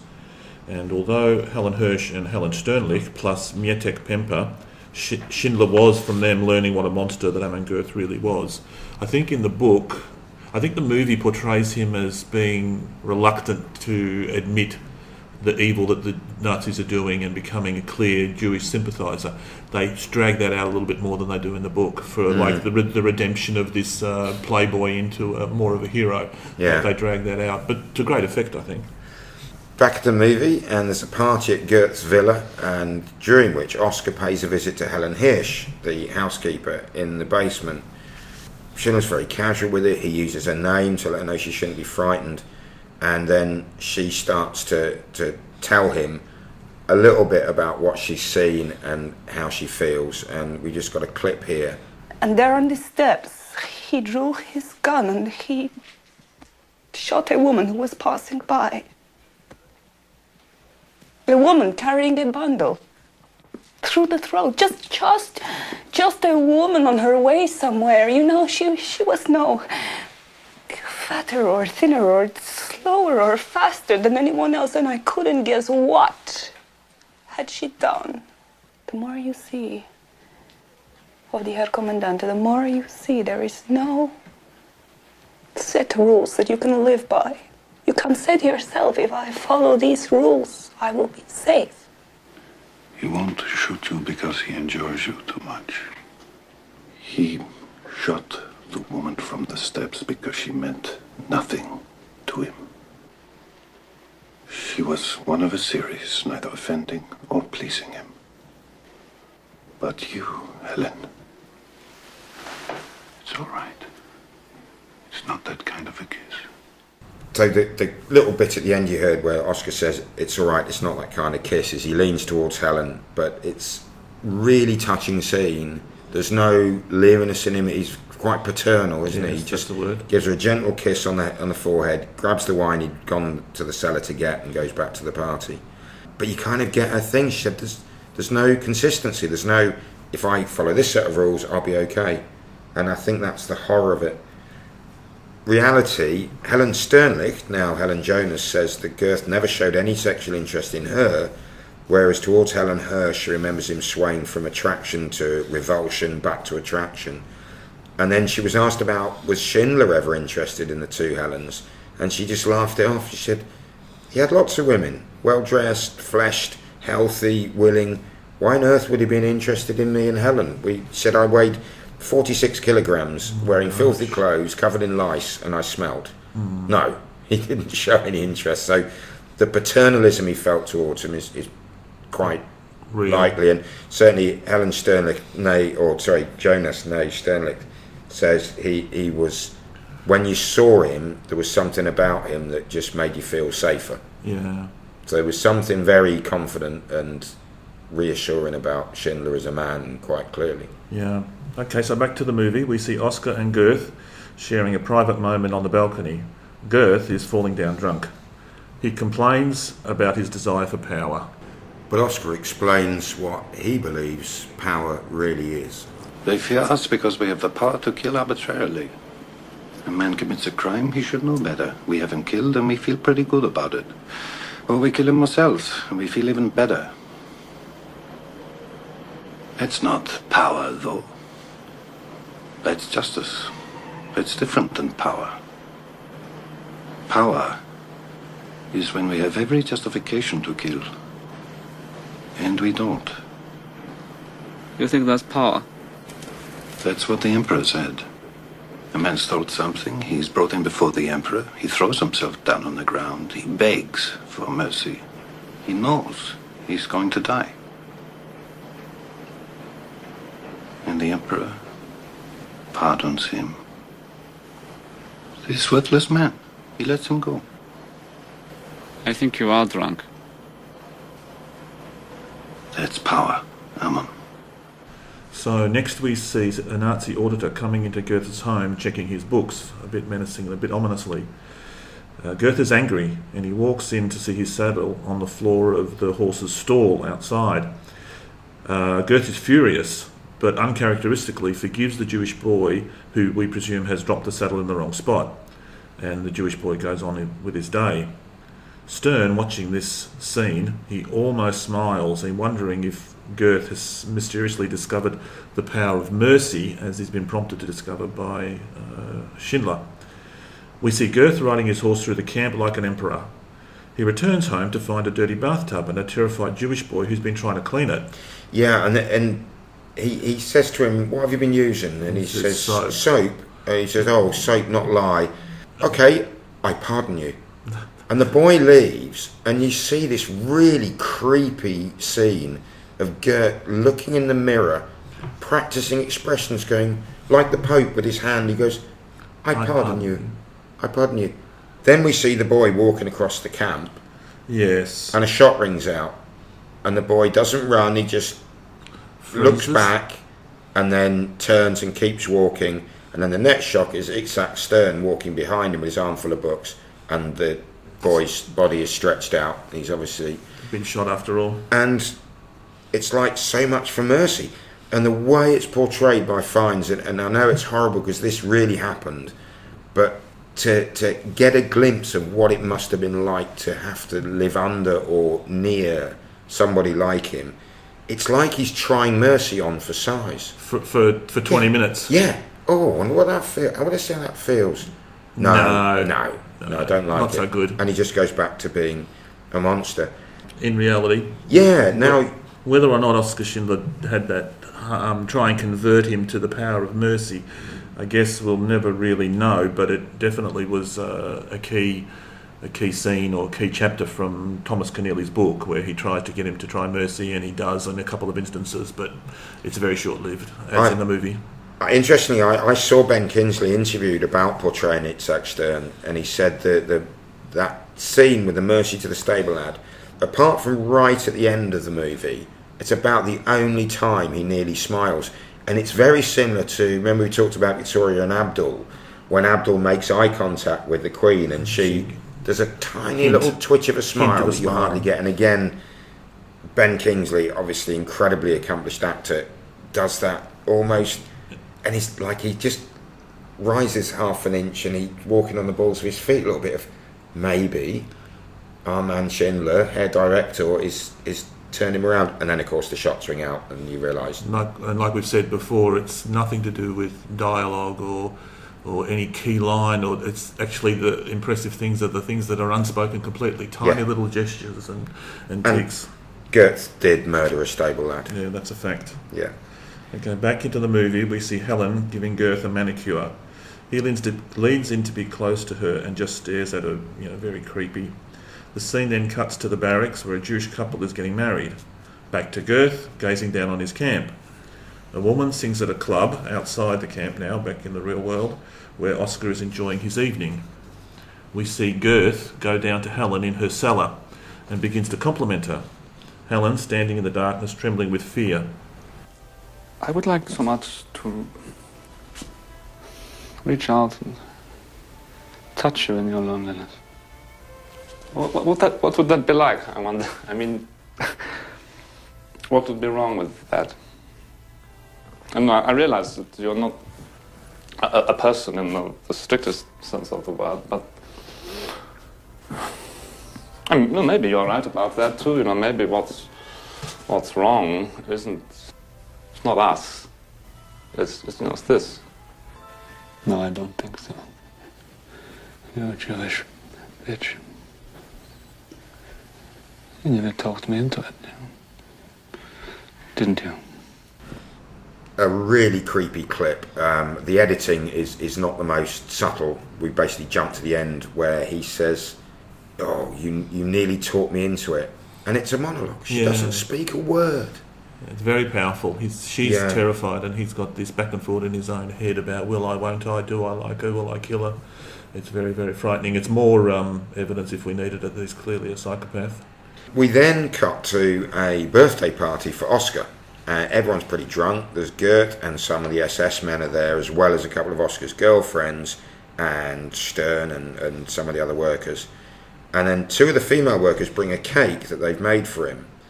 Oskar shocks everybody by kissing the older girl on the lips for quite a while. There was a procession of other pretty girls that were bringing him gifts, and he was kissing them all and kissing them all and kissing them all. And then, as an afterthought almost, the Jewish workers are allowed to celebrate his birthday with him, and they've given him a cake. So he just goes back to being the playboy, sees a pretty girl and kisses her on the lips. As you say, a little bit too long perhaps for even our sensibilities. But the guests are shocked. I mean, both sort of groups of guests are kind of, wow, I don't think you meant to do that. The incident with the cake and Oskar kissing the girl may well be true. It was in the book, it was a big deal in the book, but there weren't SS. There were no SS officers. It's an indication that what the book suggests is that when he got into trouble because of this the next day, it was because some Polish non-Jewish workers ratted on him and told the SS that he's fraternising with this Jewish girl. Right. Yeah, because Oskar was arrested 4 different times. And I believe one of them was... I think it was. Or it was certainly reported that he was charged with kissing a Jew. Which was completely forbidden. Technically illegal, yeah. Then we go back to the barracks, and in the girls' barrack room, they're all in their bunks, and the girl's telling stories about what's going on in the other camp. She describes the gas chambers of a death camp, but none of the others believe her. And they're like, no, it's illogical. Why would they destroy their workforce? They're getting all this work out of us for nothing. That's inconceivable. And then, of course, one of them says, so how did you hear? Oh, from one of the women who were there. Well, if she was put in a gas chamber, how did she survive to tell you? So they poo-poo it. And I do think this is just worth a little bit of a quick reality roundup. I think that's probably... Imagine the conversations that were happening at the time. You would have heard the darker rumours, and you would have to have dismissed them as being, as everybody did, even in the West that had first-hand evidence of this, that this can't possibly be true. It's a scene in the book. There's a and you wouldn't want it to be true if you were in a position of you might be going that way. No. I had a vague memory that I'd read somewhere that information about what was going on, especially when the large-scale murder started, the genocide, that it did get out to the West, and it wasn't believed. So I did a little bit of digging, and this is going to be a very short, a shallow rabbit hole. Witold Pilecki was a Polish cavalry officer born in 1901. He fought in the Polish-Soviet War, then in World War II.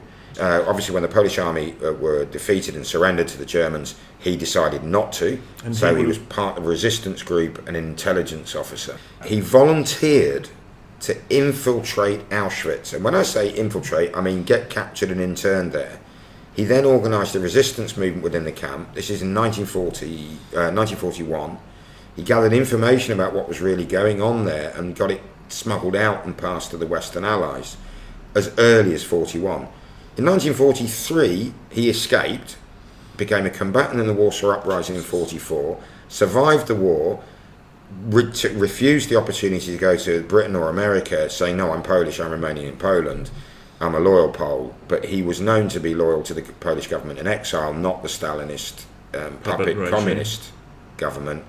So he was arrested in 1947, given a show trial, and executed in 1948, aged 47. I mean, it's just an incredible story, and I'm going to look into that, because if I ever want to write a book, maybe this is a subject, because I don't know the story. And Jules Chisak was saying until the late 80s, early 90s, no one in Poland had heard about his story. Yeah, but he volunteered to go into Auschwitz, survived for 2 years, then escaped. Amazing. And it's just incredible. However, the point of that is it shouldn't be surprising. Many Allied commanders who were briefed on Pilecki and others' information thought it was either exaggerated or completely false, and it was, oh no, come on, it's the Poles trying to get us to hate the Nazis, and the British attitude was, we're already doing it. But then Churchill's government thought, but we can pass this on to the Americans. 1941, the early months of 41 and the middle months of 41, Britain were desperately trying to get America to come in on their side in the war. So they promoted this propaganda. But of course America just went, oh come on, it's the Brits making this up or passing on stuff other people are making up just to try and get us in. From what you just said, the Brits themselves didn't believe it. The Brits themselves thought it was hyperbole. But they did, because American sources would say, no, the British believed it, because the British told the Americans they believed it, because they wanted the Americans to believe it, hoping they'd then come into the war. And it all came to naught. And really, so when the Allied soldiers started liberating the death camps at the end of the war, I've heard some people going, oh, come on, they knew what was going on there. No, they'd been told what was going on there. They didn't believe it. Being told is very different from knowing. It wasn't till they actually saw it, British and American and Canadian and Russian soldiers and French soldiers liberated these camps, then they realised, oh my word, everything we've heard, if anything, was underestimating it. So, but Witold Pilecki, sir, I salute you. Back to the movie. Where did we get to? We got one of these health actions coming up, haven't we? Goeth says that he has a shipment of Hungarian Jews about to arrive and he has to make room for them, so he holds one of the dreaded selections or health actions where the healthy is separated from the sick. Everyone's called from the barracks, and Goeth, he's casually discussing the situation with his doctor, who's giving him a personal physical on his balcony, isn't he? That's right. And telling him he's enjoying rich food and wine a little bit too much. Meanwhile, there's this health check going on down below him in the camp, where the prisoners are forced to completely undress and run naked through the yard in the mud to determine whether they're still healthy enough to work. Incongruously, they put some popular music over the loudspeakers as this demeaning process continues. Some of the women prick themselves to draw blood before they go out for the test, and they smear it on their cheeks and their lips like rouge and lipstick to make it look like they're healthier than they actually are. As the prisoners are being reviewed, the children are marched out of the barracks, unbeknownst to their parents, and they're loaded onto some trucks. The prisoners who survive the selection process are getting dressed, relieved that they survived for another day. But when they see their children crammed tightly into the trucks, waving them goodbye, pandemonium breaks loose and the women run screaming towards the departing children. A couple of children have managed to escape being caught, and they're hiding in little waste holes, in latrines, in cupboards, everywhere they think they might be missed. Prisoners who didn't make the health cut, are loaded onto cattle cars. Goeth hosts a sort of a picnic on the platform to see them off as the prisoners are being loaded. It's a very hot day and the Jews in the trains are begging for water. They're dying of thirst and asphyxiation already. This gets to Oscar. He convinces Goethe to use the fire hoses to spray the boxcars down with water. Goethe thinks it's a joke, and all Oscar's doing is giving them false hope, torturing them even more, according to Goethe. Goethe and the other German officers sit at a table with drink and food, watching the loading of the train, but in the background we see Goethe's two dogs. Oscar bribes an officer so that he can continue to spray the cars with water at each stop. He's trying to do his best to save them, even though we know that they're all doomed. The reality on that, I mean, the scene with the little boy in the camp who's jumped off one of the trucks and runs and hides, and he looks in one place, and there's a couple of kids already in there, they hiss at him, go away. And he looks somewhere more desperate and more uncomfortable. And he drops into a there. latrine, which is basically a thunderbox. You know, it's a plank with holes cut in it into a big pit, and your poo and your pee just goes in there. And there are 3 or 4 in there already, and they say to him, get out, this is our place. And he just stands there looking so forlorn. That's true. And I can't remember his name, but this is a guy who's probably still around now, or he certainly was when the film came out. He was one of the key people who went along, and he hid. And he said, I wasn't the only one. Yeah. But that was the story that Poldek Pfefferberg told Thomas Keneally, and they interviewed this guy, and that's the story. But this was where whole health action's going on, and the health action thing. But when the children being trucked away, I kind of lost it watching it. Yeah, that was a tough scene.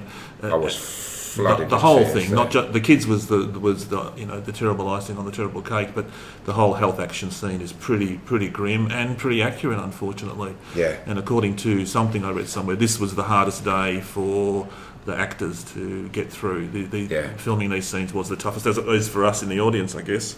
The fire hoses in Schindler is another true story, and he didn't mind the Germans thinking him mad or that he's teasing.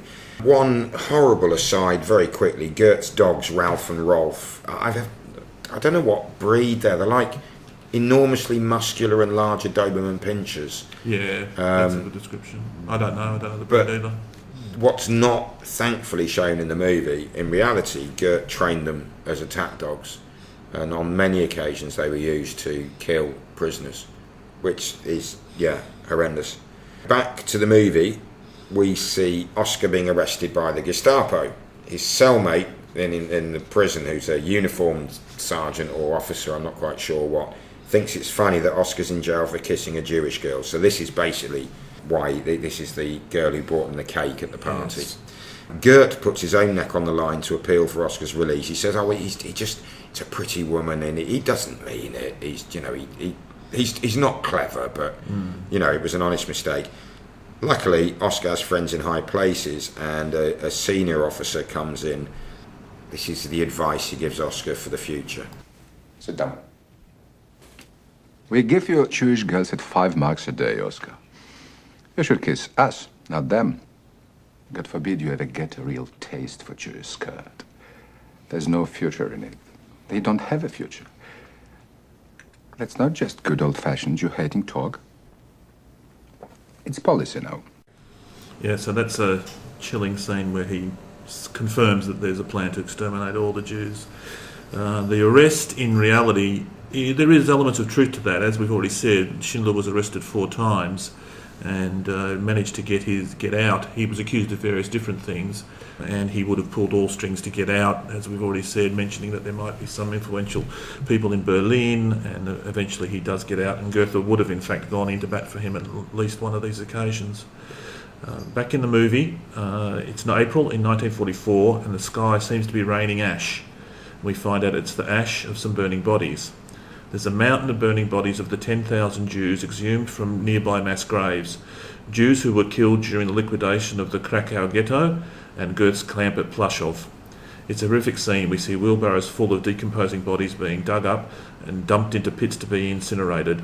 The stench is overwhelming. Yeah, and there was one scene here with a German NCO, and I read about this, that apparently a German NCO kind of went mad, temporarily insane. And there's a scene where the guy, he hasn't got a hat on, and he's behind him is this huge burning pile, and he's just screaming at the top, like not necessarily in horror, but it's just like he's lost his mind. Yeah, and apparently that did happen. So it was it was so horrific. Even the SS guys, some of them were like, "Okay, I can't deal with this." Back in the movie, we see Goeth feeling sorry for himself because they're closing down his camp and transporting everyone to Auschwitz. So no more bribes or production from him, I guess. In a pile of bodies in one of the wheelbarrows, Oscar sees the red coat of the body of the girl that we saw all those months ago in the ghetto. Once again, the little red coat stands out in this black and white film. Oscar and Stern discuss the fate that's coming for them. Oscar's workers will be sent to the camps, and that will be the end of their factory. Oscar tries to convince Stern that he'll get him special treatment and he won't be sent to Auschwitz, but Stern's not hopeful. Stern continues to offer business advice to Oscar and finally agrees to share a drink with him. We see Oscar packing his belongings, including suitcases full of cash, to go back with him to Czechoslovakia when he has second thoughts about it. In fact, he starts thinking how he might be able to use this huge fortune to save as many Jews as he can. So what's the reality of this stuff happening in 1944? Yeah, I mean, by the spring of 1944, it became clear to many of the German high command that the Russians were pushing them back. And even if they didn't yet think, or they certainly couldn't openly admit, but even if they didn't think the war was being lost, they realised they were going to have to give up territory, some of it would include death and labour camps. So they were trying to destroy the evidence. Yeah. So that's true, that Goeth was ordered to exhume the bodies buried near the Plaszow camp and burn them, and the ash fall over Krakow did happen. How many people at the time realised what the ash was from, we'll never know. But the suitcases full of cash kind of shows how much financial success he'd had, and he was tremendously successful. Millions of Reichmarks, and I don't know what the exchange rate was, but he was clearly very wealthy. And this would be the time for a true self-preserver to make a run for it and slip away to Switzerland or even further. That's true. And he didn't do that. And that's... I don't care what people like David M. Croak and poo-poo as much as they like and try and carve their own niche in their alternative view of history. The fact is that the detail is irrelevant. Oskar Schindler could have disappeared from history and we'd have never heard of him. Yeah. There seems to be this sudden decision to move to Czechoslovakia. In the book, at least, it was more considered, and it was Oscar getting back more on familiar territory now that the camp was being disbanded. I think in the book too, a minor correction, I guess, is Oscar managed to get them the authorities to enable him to build residences on one floor of his factory. So his workers actually didn't go back in the end to the camp each day. They stayed with him in the factory. Right. He had guards and a mini factory of his own. He was saying, look, I can increase my productivity because I waste, he said, even my workers have to sleep at some stage and then they spend an hour getting from the camp to the factory if I can just have them. So he makes this decision to open a factory in Czechoslovakia, and he has to persuade Amon Goeth, who has to authorise him taking his workers Hundreds with him. Hundreds of workers with him. I don't understand. You want these people? These people. My people. I want my people. Who are you, Moses? Come on, what is this? Where's the money on this? Where's the scam? It's good business. Yeah, it's good business in your opinion. Look, you've got to move them. The equipment, everything to Czechoslovakia. Pay for all that and build another camp. Doesn't make any sense. Look, you're not telling me something. It's good for me. I know them. I'm familiar with them. I don't have to train them. It's good for you. I'll compensate you. Yeah, that's right. It's good for the army. Yeah, of course. Do you know what I'm going to make? What? Artillery shells. Well, everyone's making artillery tank shells. They need that. Everybody's happy. Everyone's happy, except me. I mean, you're probably scamming me somehow. If I'm making 100, you've got to be making 3. And if you admit to making 3, then it's 4, actually. But how? I just told you. No, you did, but you didn't. Yeah, all right, don't tell me. I'll go along with it. It's just irritating, I can't work it out. Look, all you have to do is tell me what it's worth to you. What's a person worth to you? No. What's one worth to you? So Oscar's genius is it never occurs to Goeth that his motivation might be humanitarian and not just profit. So anyway, finally, as you hear, Goeth agrees to sell the prisoners to him, still convinced he's being ripped off. Oscar says nothing, it's just good business. We see Oscar and Stern get to work straight away, making a list of Jews to be brought to his new factory. Stern's shocked to realise that Oscar is buying each and every Jewish prisoner with his personal fortune. He can't believe he's doing this. As Stern and Schindler type the list, we cut to Schindler arriving at Goethe's villa with a briefcase. We see views of Schindler trying to persuade other factory owners to do the same. This proves unsuccessful, but back with Stern, he tells Oscar that the list is life itself, one of the key lines of the movie. Oscar tells Goeth, he says, right, I want to take Helen Hirsch with me to be my housemaid, and Goeth's like, no, I want to grow older with her. And Oscar says, you don't be ridiculous, you can't do that. He says, no, I know I can't, but I can't bear the thought of her going off to those camps. The kindest thing, I'll take her out the back and shoot her in the head. Oscar eventually plays cards, or he offers to play cards with him, doesn't he? Yeah. We'll have a game of 21 and pontoon, blackjack, whatever. And he keeps going until he wins. And eventually, Goeth says, okay, yeah. So he saves Helen as well. Quick reality check. We've got a clip here of Steven Spielberg describing just how effective Oscar was at conning Goeth and the other Nazis. Oskar Schindler put together a list of workers' names, men and women and children and investors from his factory and from other factories in the Poshoff forced labor camp district. And he bought these names with money that he had earned based on the labors of those Jewish workers, and gave that money to Amon Goeth, because Amon Goeth had to approve the workers that Schindler was taking with him, on the pretense that he was going to build a factory in Brindlitz, Czechoslovakia, his hometown, by the way, and take all his workers there because they were already a trained workforce. He didn't want to start from scratch training a new workforce. That was the cover story he gave to Amon Goeth. Schindler was very smart never to be caught and never to be thought of as someone who loved Jews. He convinced the world that he loved money and women and alcohol. So, yeah, so that, as Steven Spielberg said and we said earlier, that's probably Oscar's genius, was they just never suspected he was into anything but profit. So and the card game for Helen Hirsch's freedom, that's definitely in the book, and apparently it's definitely true in real life. Yeah. Oh, excellent work. So back to the movie. Oscar's Jews are pulled from the camp and they're loaded onto trains, separated into men and women. The men arrive safely at Oscar's new factory in his hometown of Zwittau Brindlitz in Czechoslovakia, where Oscar welcomes them and tells them that soup and bread await them at his factory. However, the women and children aren't so lucky. Due to some error somewhere along the line, the women and the children are put on the train to Auschwitz. The giant train pulls into the gates of Auschwitz, the women quietly following orders. We cut to Oscar, who's discovered that there was a mistake and that the women's train has not arrived at all in where he hoped it would. Back in Auschwitz, the woman having their hair cut off and put through the preparation for the bathhouse, which we've already learned from one of the earlier scenes doubles as a gas chamber. So there's a tense moment in the movie and we're worried that the gas will come out of the shower heads, but luckily for all concerned it's only water and they are actually being washed. But of course the first time you see the movie, we don't know that it's going to be water either. And there's billows of steam from the hot water, which for a microsecond we think is gas. Yeah, the lights go out and then they come back on and yeah. Let's have a look at the rally of that in a minute. As the women leave, we get to see where the gas chambers are. They see where the gas chambers are, and they're watching people being marched to their death. Joseph Mengele, the butcher doctor of Auschwitz, strolls among the group of girls. One of the women explains that they're Schindler's Jews, but Mengele's not impressed. We see Oscar travelling to the camp and offer a substantial bribe to get the girls out of Auschwitz. Yeah, and the bribe, he said, this is dangerously courageous, I think, because he says it's a bag of diamonds. And he says to the camp commandant, he said, look, we all know we're going to need portable wealth in the next few months. And basically he's saying, look, the war's lost. Yeah, that's when he's risked, Rights marsh, paper rights marsh are going to be worth nothing. he could be shot for disloyalty to the Reich at that stage, so he's taking a big risk. So he hints a threat as well that he's protected by powerful friends.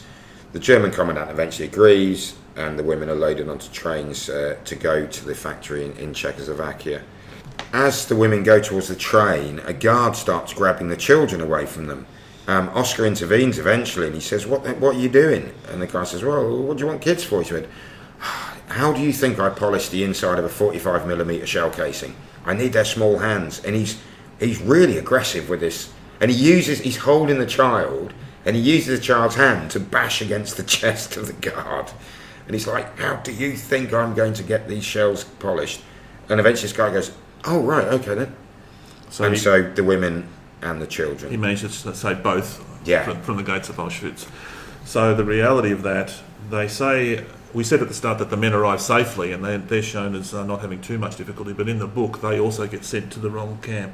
I don't know it was necessarily a death camp, but they went to the wrong location, and Oscar had to intervene to get them to come as well. But that was relatively straightforward, I think. But I've read some accounts that say that they were sent to Auschwitz, but Auschwitz I, which was a holding camp, the one we think of as Auschwitz is Auschwitz II, which was the extermination camp. The other had dormitories. But they were sent there to be held whilst the camp was built in Brindlitz, because it wasn't finished. So it was almost like it wasn't necessarily a mix-up. I'm not going to mention David Crowe, but he comes up with ridiculous things of saying, oh, it's ridiculous to suggest Schindler saved those women because there's, lots of people survived Auschwitz. There's nothing to say they would have been killed. And it's like, okay, you really want to get back under your little stone, Mr. Crowe. But they were in Auschwitz. Whether it was a mix-up... The women. Yeah. The women definitely went to Auschwitz. But I suspect once they were there was a reluctance to, we don't want to send them anywhere else. One version I read is that Schindler went to Berlin, possibly to see General Schindler, but certainly went to Berlin to see high-ranking people saying, look, this was the deal, I've invested this much, I need these women here because they're experts in my factory. Or he went to Auschwitz, and another version that Spielberg tells, or Thomas Keneally tells. In the book, he doesn't go to Auschwitz, but he sends one of his secretaries with wads of cash, and he's in communication with her, trying to get the women and the children back. But according to Keneally's book, he wasn't there on the ground in Auschwitz. I think it's the Searching for Schindler where Thomas Keneally mentions this, and he says that Poldek suggests she was one of his best-looking secretaries, and she was also one of his most inventive and determined helpers, who would go to any lengths to ensure that she got those women back. Sort of suggesting she was offering herself to the Germans. Well, at least sending a pretty girl. That's very Oscar Schindler, isn't it, though? Absolutely. Playing them in any way he could. They did get sent on to Brindlitz in the end, and he did manage to get the children, and the excuse he used was, no, I need their small hands to get inside and polish the shells. God bless him. Whether he offered a bribe of diamonds saying we need transportable wealth, we don't really know. Very much his character, isn't it? Yeah, absolutely. So back to the movie. Oscar explains to the Germans how things are going to work at his new factory. No executions, he says to the guards. No guards on the factory floor, and the prisoners are to be left alone. Oscar tells the German officer in charge that he's grateful for his cooperation, then hands out free booze to the Germans. The officer's expression tells us that he won't be making any trouble for Oscar. Next, we see Oscar's wife, Emily, arrive at the factory, and she agrees to get involved and work in his clinic. Stern explains that they're losing money because the shells they're producing are all defective. Oscar explains that he never wants to produce a single shell that can actually fire. We see Oscar then finding the rabbi that he'd managed to get transferred out from Goethe's camp, and asks him a few pointed questions. Rabbi. Good, Herr Director. Sun's going down. Yes, it is. What day is this? Friday? It is Friday, isn't it? Is it? What's the matter with you? You should be preparing for the Sabbath. Shouldn't you? So yeah, it's quite sweet. I mean, you can see he's really pushing the boundaries of where he's been before, and he's telling the rabbi to prepare the Sabbath service. And the men gather in a group of 10, which is the correct number, I believe, for a proper Jewish service. So we read, the candles are lit and the sound of Hebrew chanting is heard echoing throughout the factory. And we see some of the off-duty German guards lying on their bunks sort of hear it and look up, but bit shocked. They stay silent, don't say anything. The caption tells us that during the 7 months it was in production, Oskar Schindler's factory was a model of non-productivity, and that he spent millions of Reichsmarks sustaining his workers and bribing Reich officials. Yeah, the reality, the SS troops, as shown in the movie, are now, by this stage of the war, made up of young boys and old or crippled men. All the able-bodied men were away fighting the Russians or the Western Allies. Schindler's factory was, that's a lovely phrase, the very model of unproductivity. I think it was Itzak Stern said that in an interview.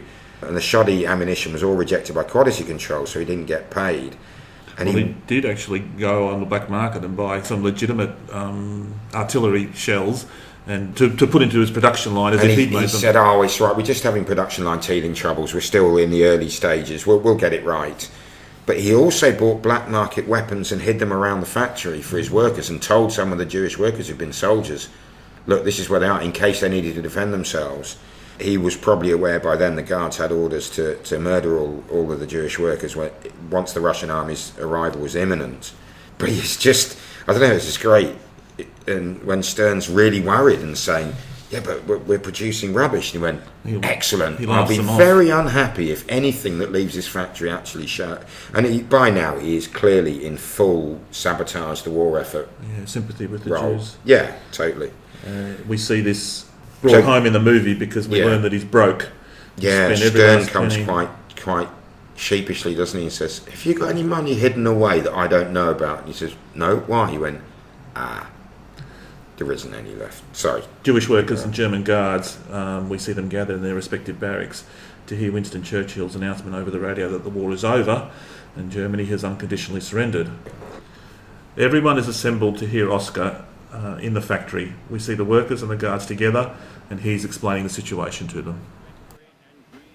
The unconditional surrender of Germany has just been announced. At midnight tonight, the war is over. Tomorrow, you'll begin the process of looking for survivors of your families. In most cases, you won't find them. After 6 long years of murder, victims are being mourned throughout the world. We've survived. Many of you have come up to me and thanked me. Thank yourselves. Thank your fearless Stern. And others among you who worried about you have faced death at every moment. I'm a member of the Nazi Party. I'm a munitions manufacturer. I'm a profiteer of slave labor. I am a criminal. At midnight, you'll be free and I'll be hunted. I shall remain with you until 5 minutes after midnight, after which time, and I hope you'll forgive me, I have to flee. And then we see Oskar turn to the SS guards with some advice. I know you have received orders from our commandant, which he has received from his superiors, to dispose of the population of this camp. Now would be the time to do it. Here they are, they're all here. This is your opportunity. Or you could leave and return to your families as men instead of murderers. And we see the guards then filing out silently. Oskar asks for 3 minutes of silence, and the rabbi's voice echoes above the quiet with the Kaddish, the Jewish prayer for remembering the dead. The Jews manage to gather enough gold from a willing donor's teeth, and they craft a gold ring. Stern walks with Oskar to the cars that will take him and his wife away. As a member of the Nazi Party, Oskar will be dead meat if the Russians get ahead of him. The tables have definitely turned. One of the workers gives Oskar a letter that might save him if he's captured. It's signed by every worker in the factory. Then they give him the gold ring. It's been inscribed with a passage from the Talmud. Whoever saves one life saves the world entire. Oskar emotionally collapses under the weight of all the events that he and his Jews have been through. He sobs that he could have done more. He could have saved more people. Stern tries to reassure him that he did so much already. Generations will be born of what he did. The prisoners dress Oskar and his wife in prisoners' clothes and watch them drive off to an uncertain fate. I've got to say, this is the only scene in the entire movie that just rang a bit hollow with me, was the emotional breakdown. I could have done more. I could have done more. I don't know. It just didn't seem to fit because the reformed character didn't change in character that much. It's just his focus changed. I don't recall that scene in the book, I must say, and I think it was overplaying the transformation a little bit too much. I'm so reluctant to offer any criticism of this film because it is one of the most unique films that I've ever seen or heard of, and that seems to be echoed by film critics who watched thousands of films, that it really stands out as an extraordinary work with an extraordinary impact. But if we're being picky, that's just, I winced a little bit seeing that. Well, let's stick to the history then. I mean, the reality is, he was broke. Those suitcases full of money, we saw it all gone. In the book, they said that they got his car and they tried to secrete as much stuff to help him. In other words, the upholsterers sewed diamonds into the dash when no one would see it. I don't know whether that's true or not. I mean, he was broke for all intents and purposes and had enough to try and survive and bribe his way into some version of freedom. The speech is bang on. Apparently he did appeal to the guards and challenged them and said, you want to shoot us all, you better do it now. And they left. He gave all his workers, he bought clothing, food and cigarettes and bottles of vodka, the latter two for bartering with Russian soldiers rather than drinking and smoking themselves. He certainly knew he had to run. What about the ring? It's definitely in the book where some guy donates some gold from his teeth and they melt it down to a ring with the inscription. That's very faithful to the book. I've also heard that whoever saves a single life saves the world entire was engraved on the medal that the State of Israel would bestow on Schindler much later. Okay. But maybe it was because it had been on the ring, they put it on the medal as well. I'm not sure. I haven't confirmed, I guess, whether that's true or not. But it's a great scene, it's very powerful. And he did escape, but actually 12 of his Jewish guys went with him. There was a little convoy. Yeah, and I'm pretty sure Poldek Pfefferberg was one of them. Some of the younger, more fitter and ex-military, ex-soldiers went with as a kind of bodyguard. And this is where as the film explains, as you just said then, the whole tables have been turned. But this is where the Schindler Juden, as they came to know each other, or Oscar's children, Jews, very much took on the role of his protector. Right from the start. Itzak Stern, Abraham Bankier were very prominent in organising. And one of them, in a quote I read, said, you could send Oscar $3,000 a week and he'd still be complaining he'd had no money, but they cheerfully would support him and more of that for later, the rest of his life. Yeah, more of that later.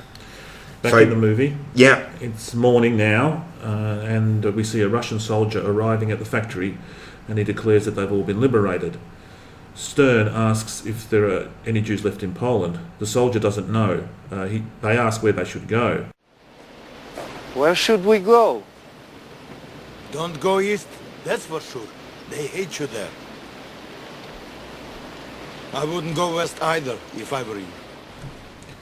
So we see Schindler's Jews. They're liberated, alive, but they're utterly homeless. We see the Jews from the factory slowly walking out into an uncertain future, but at least they're alive and walking. I think the only reality bit there is, according to the Schindler Juden, the Russian officer didn't arrive on a horse, he arrived on a donkey. Yeah. Okay. So they're wrapping up the movie now, and we see some text explaining to us what happened following the events we've just seen in this story. Goeth, who'd been, he was in an SS sanatorium. He had some health issues when he was arrested, and we then see him being hanged for his war crimes, and his last words were Heil Hitler, tragically. Schindler's marriage failed, and his various businesses failed at pretty much everything after the war, except he later received Israel's highest honour in 1958, being named a Righteous Among the Nations for saving his factory workers. The crowd of the past fades into a scene of the surviving Schindler Juden, Schindler Jews. One by one, we see the actual survivors from the factory, together with the actors who played them in the movie, lay stones on the grave of Oskar Schindler, which is located in Israel. We're told by the titles that there were less than 4,000 Jews living in Poland today, in 1993, Yet at that time, there are 6,000 descendants of Schindler's Jews alive in 1993. Yeah, and that's the end. Now, on reality, we could probably fill the same amount of time we've already spent talking about what Oskar Schindler did next, but we'll try and keep it as brief as possible. I just want to play one final clip from Steven Spielberg on one of the impacts on him of making the movie, and he was saying that when they were casting, some of the German actors rang him from Germany, he was in America, and was saying, look, I'm really, really proud to be offered the chance, I'm really looking forward to it, but I want you to know the shame that me and my friends feel for the acts that our forefathers perpetrated. And he said he found himself feeling really warm towards them until they started working. Once those same German actors put on the uniforms of the Waffen-SS, my attitude changed, and I couldn't talk to them. I couldn't get past the uniform, and then my prejudice began to come out, and I began to look at it, and I began to say, my goodness, how could I be blaming, the sins of the fathers onto the sons and daughters? Why do I feel this way? And yet I felt anger when I saw the uniform, and I knew there was a German in that uniform. I felt anger, and then one day an amazing thing happened, very early in the schedule, thank goodness. We had Passover. And we went to the hotel forum for the Seder. There's a rabbi there, and a lot of my crew and cast came in. And then in walks all the German actors, and they put on yarmulkes. They sat next to the Israeli actors, and the Israelis opened up the Haggadahs, the prayer books, and began to show the German actors what Passover is all about. And I cried because I saw something beautiful that was essentially an entire generation of young German actors that are not culpable and should never be blamed and should never have any fingers pointed at them for something that they weren't around to stop. So that was Steven Spielberg and that lovely anecdote about the Passover being celebrated by both the German and Israeli actors together. We're going to have several notes included to the documentaries and Tom Keneally's books in the show notes. Now, as the caption told us, Oskar Schindler's businesses all eventually failed.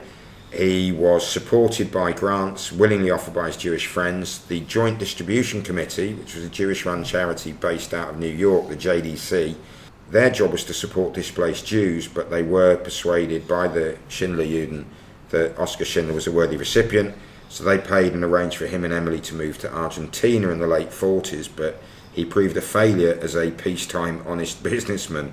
Several of his children, as he would often refer to them, had moved to Argentina and helped support them. But in the late 50s, he just abandoned Emily in Buenos Aires. Moved back to Europe. Yeah, back to Europe, back to Frankfurt. He tried some more business ventures. They again proved unsuccessful. And he was living in a one-bedroom flat in Frankfurt when he declared bankruptcy in 1963. By then, he'd given evidence in several hearings against former Nazis, and his name was known in limited circles. It was at this time that he was invited to Israel in 1963, where many of his children were staying.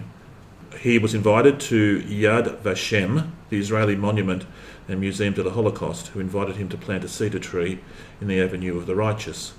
Most reports state that Oskar was made righteous among the nations at this point, although David Crowe asserts that he was honoured in 1994, after the movie was released and 2 decades after he died. Emily was somewhat belatedly honoured in 1994, but it appears that Oscar's award did actually come to him in 1963. He continued to visit Israel, where he was just feted and treated like a hero by the Schindler Juden and extended members of the Israeli public. And it was written about extensively in Israeli press. Now, this was picked up and repeated in some German newspapers, which led to a German in Frankfurt. Bear in mind, this is in the 60s, recognised him, walked up to him, spat in his face and snarled "Jew kisser" in reference to the act that caused his arrest during the war. Became an alcoholic, and Oskar was to die of liver failure and heart attack in 1974, so only in his late 60s. In accordance with his wishes, his body was transported to Israel because that's where my children live, and he was buried in the Catholic cemetery there. It was an anticlimactic and possibly slightly sad end to an extraordinary life. One criticism of the movie is that it turns the horrific murder of 6 million Jews into a story of salvation and redemption. Spielberg, Keneally and many others have replied by pointing out, quite accurately in our view, that no one can imagine 6 million people. As Stalin said, 1 death is a tragedy, 1 million deaths a statistic. By making this story personal, with names and faces we can identify with, warm to or despise, it becomes a more powerful message. And although the people saved by Oskar Schindler are a tiny proportion of all those who died, these 1,100 people became 6,000 through their offspring by 1993, and according to one of the books we've read, 15,000 by 2017. Generations will live because of him, Oskar Schindler and his team of Jewish workers. It has in fact been a life very well lived. I suppose we should do our usual summary, but I cannot quite bring myself to give it a score under the heading of entertainment. I think in terms of emotional reaction, and it's a 10. It's a 10. 10 every single day of the week.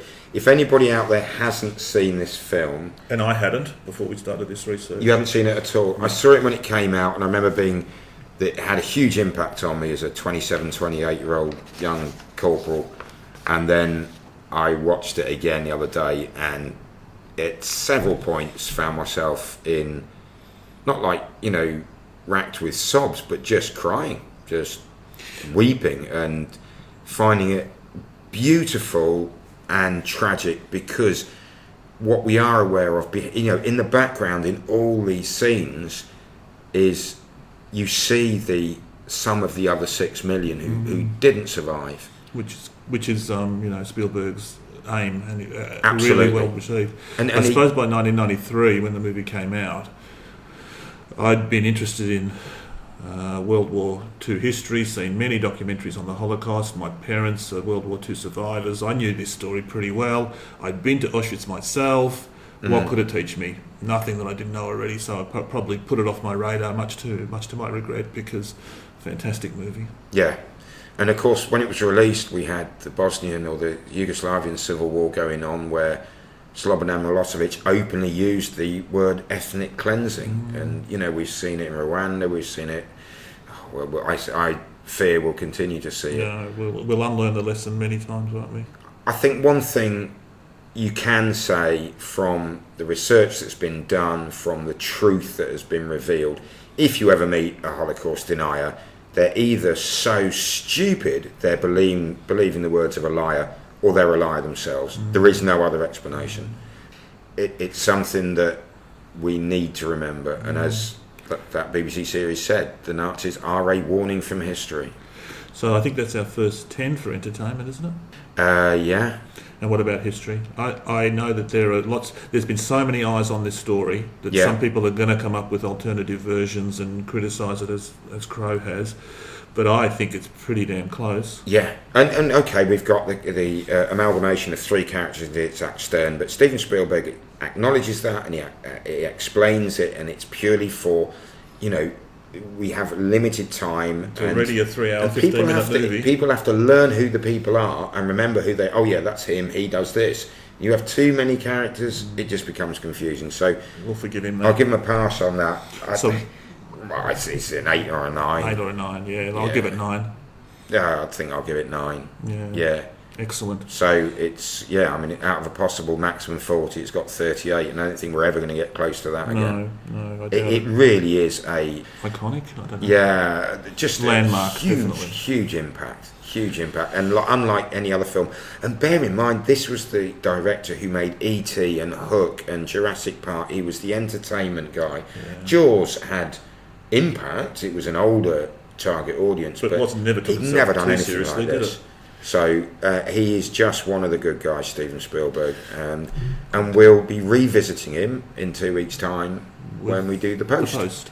With Tom Hanks, Meryl Streep, and ably supported by Tom Hanks in very 70s haircuts and clothing styles on the leak of the Pentagon Papers. It's a good film. But thank you for your time. Yeah, and we'll see you next time. Thanks very much.